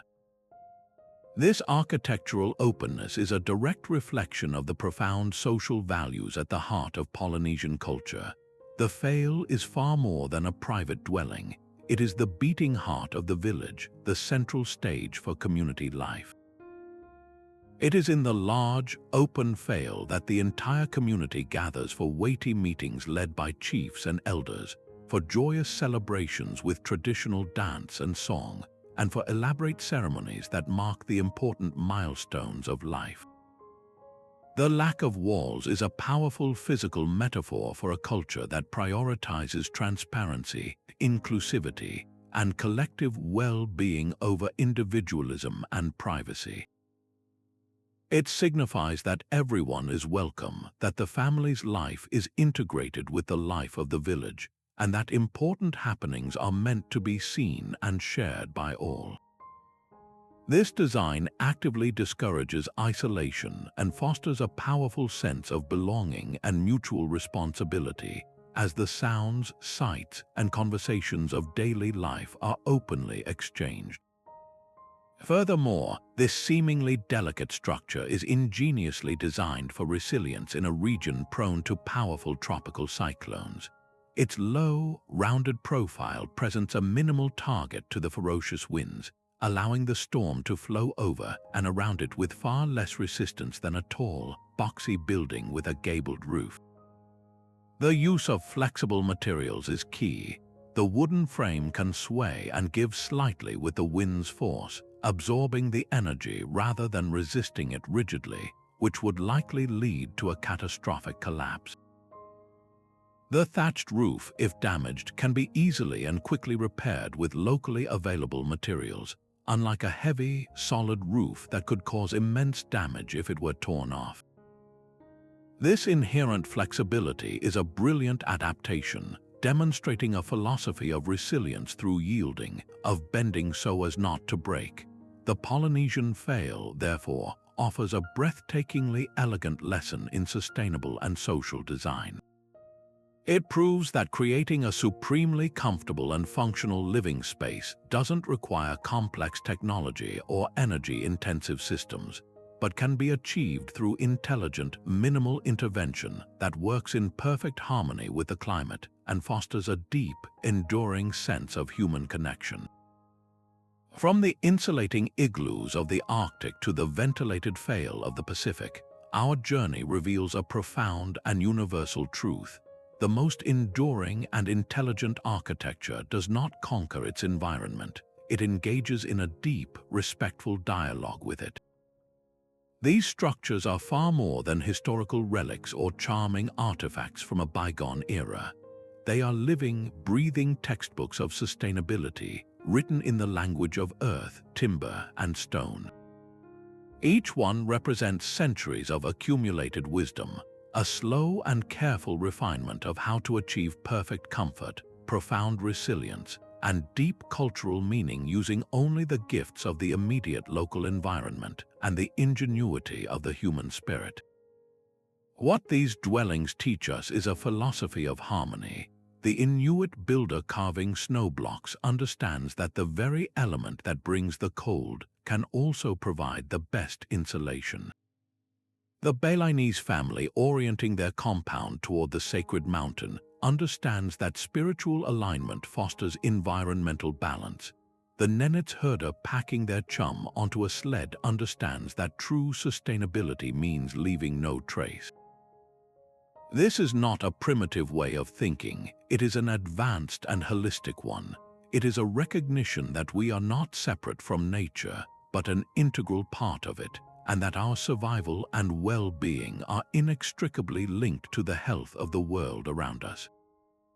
This wisdom has never been more urgently relevant than it is right now, as we confront the dual crises of global climate change and resource scarcity. The blueprints for a more resilient future are not only found in the glossy promises of new technology. They are etched into the curved walls of Adobe homes and woven into the thatch of tropical roofs. These ancient designs offer us powerful, proven strategies for passive heating and cooling, for using locally sourced and renewable materials with near-zero waste, and for creating buildings that are not just energy efficient but actually energy producing. They show us how to design for community, creating spaces that foster social connection and mutual support rather than isolation.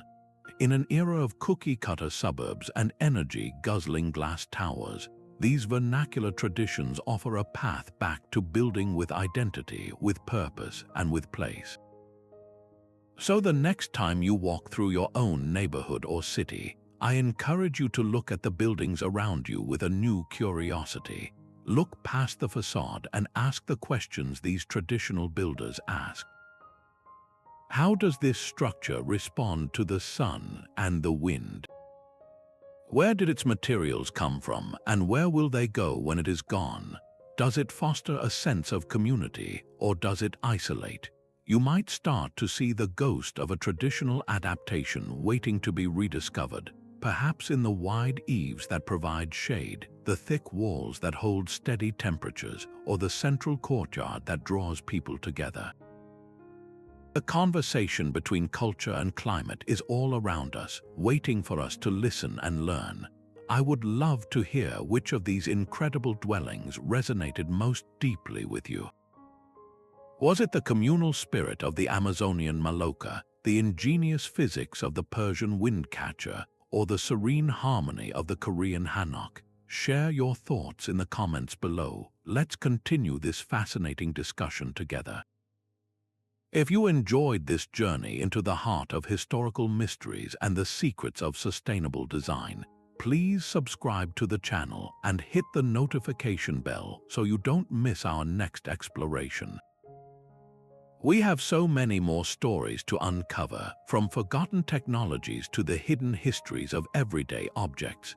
Remember, the solutions to our future challenges are not always found by inventing something new, but often by remembering something old. The past, it turns out, holds some of the most valuable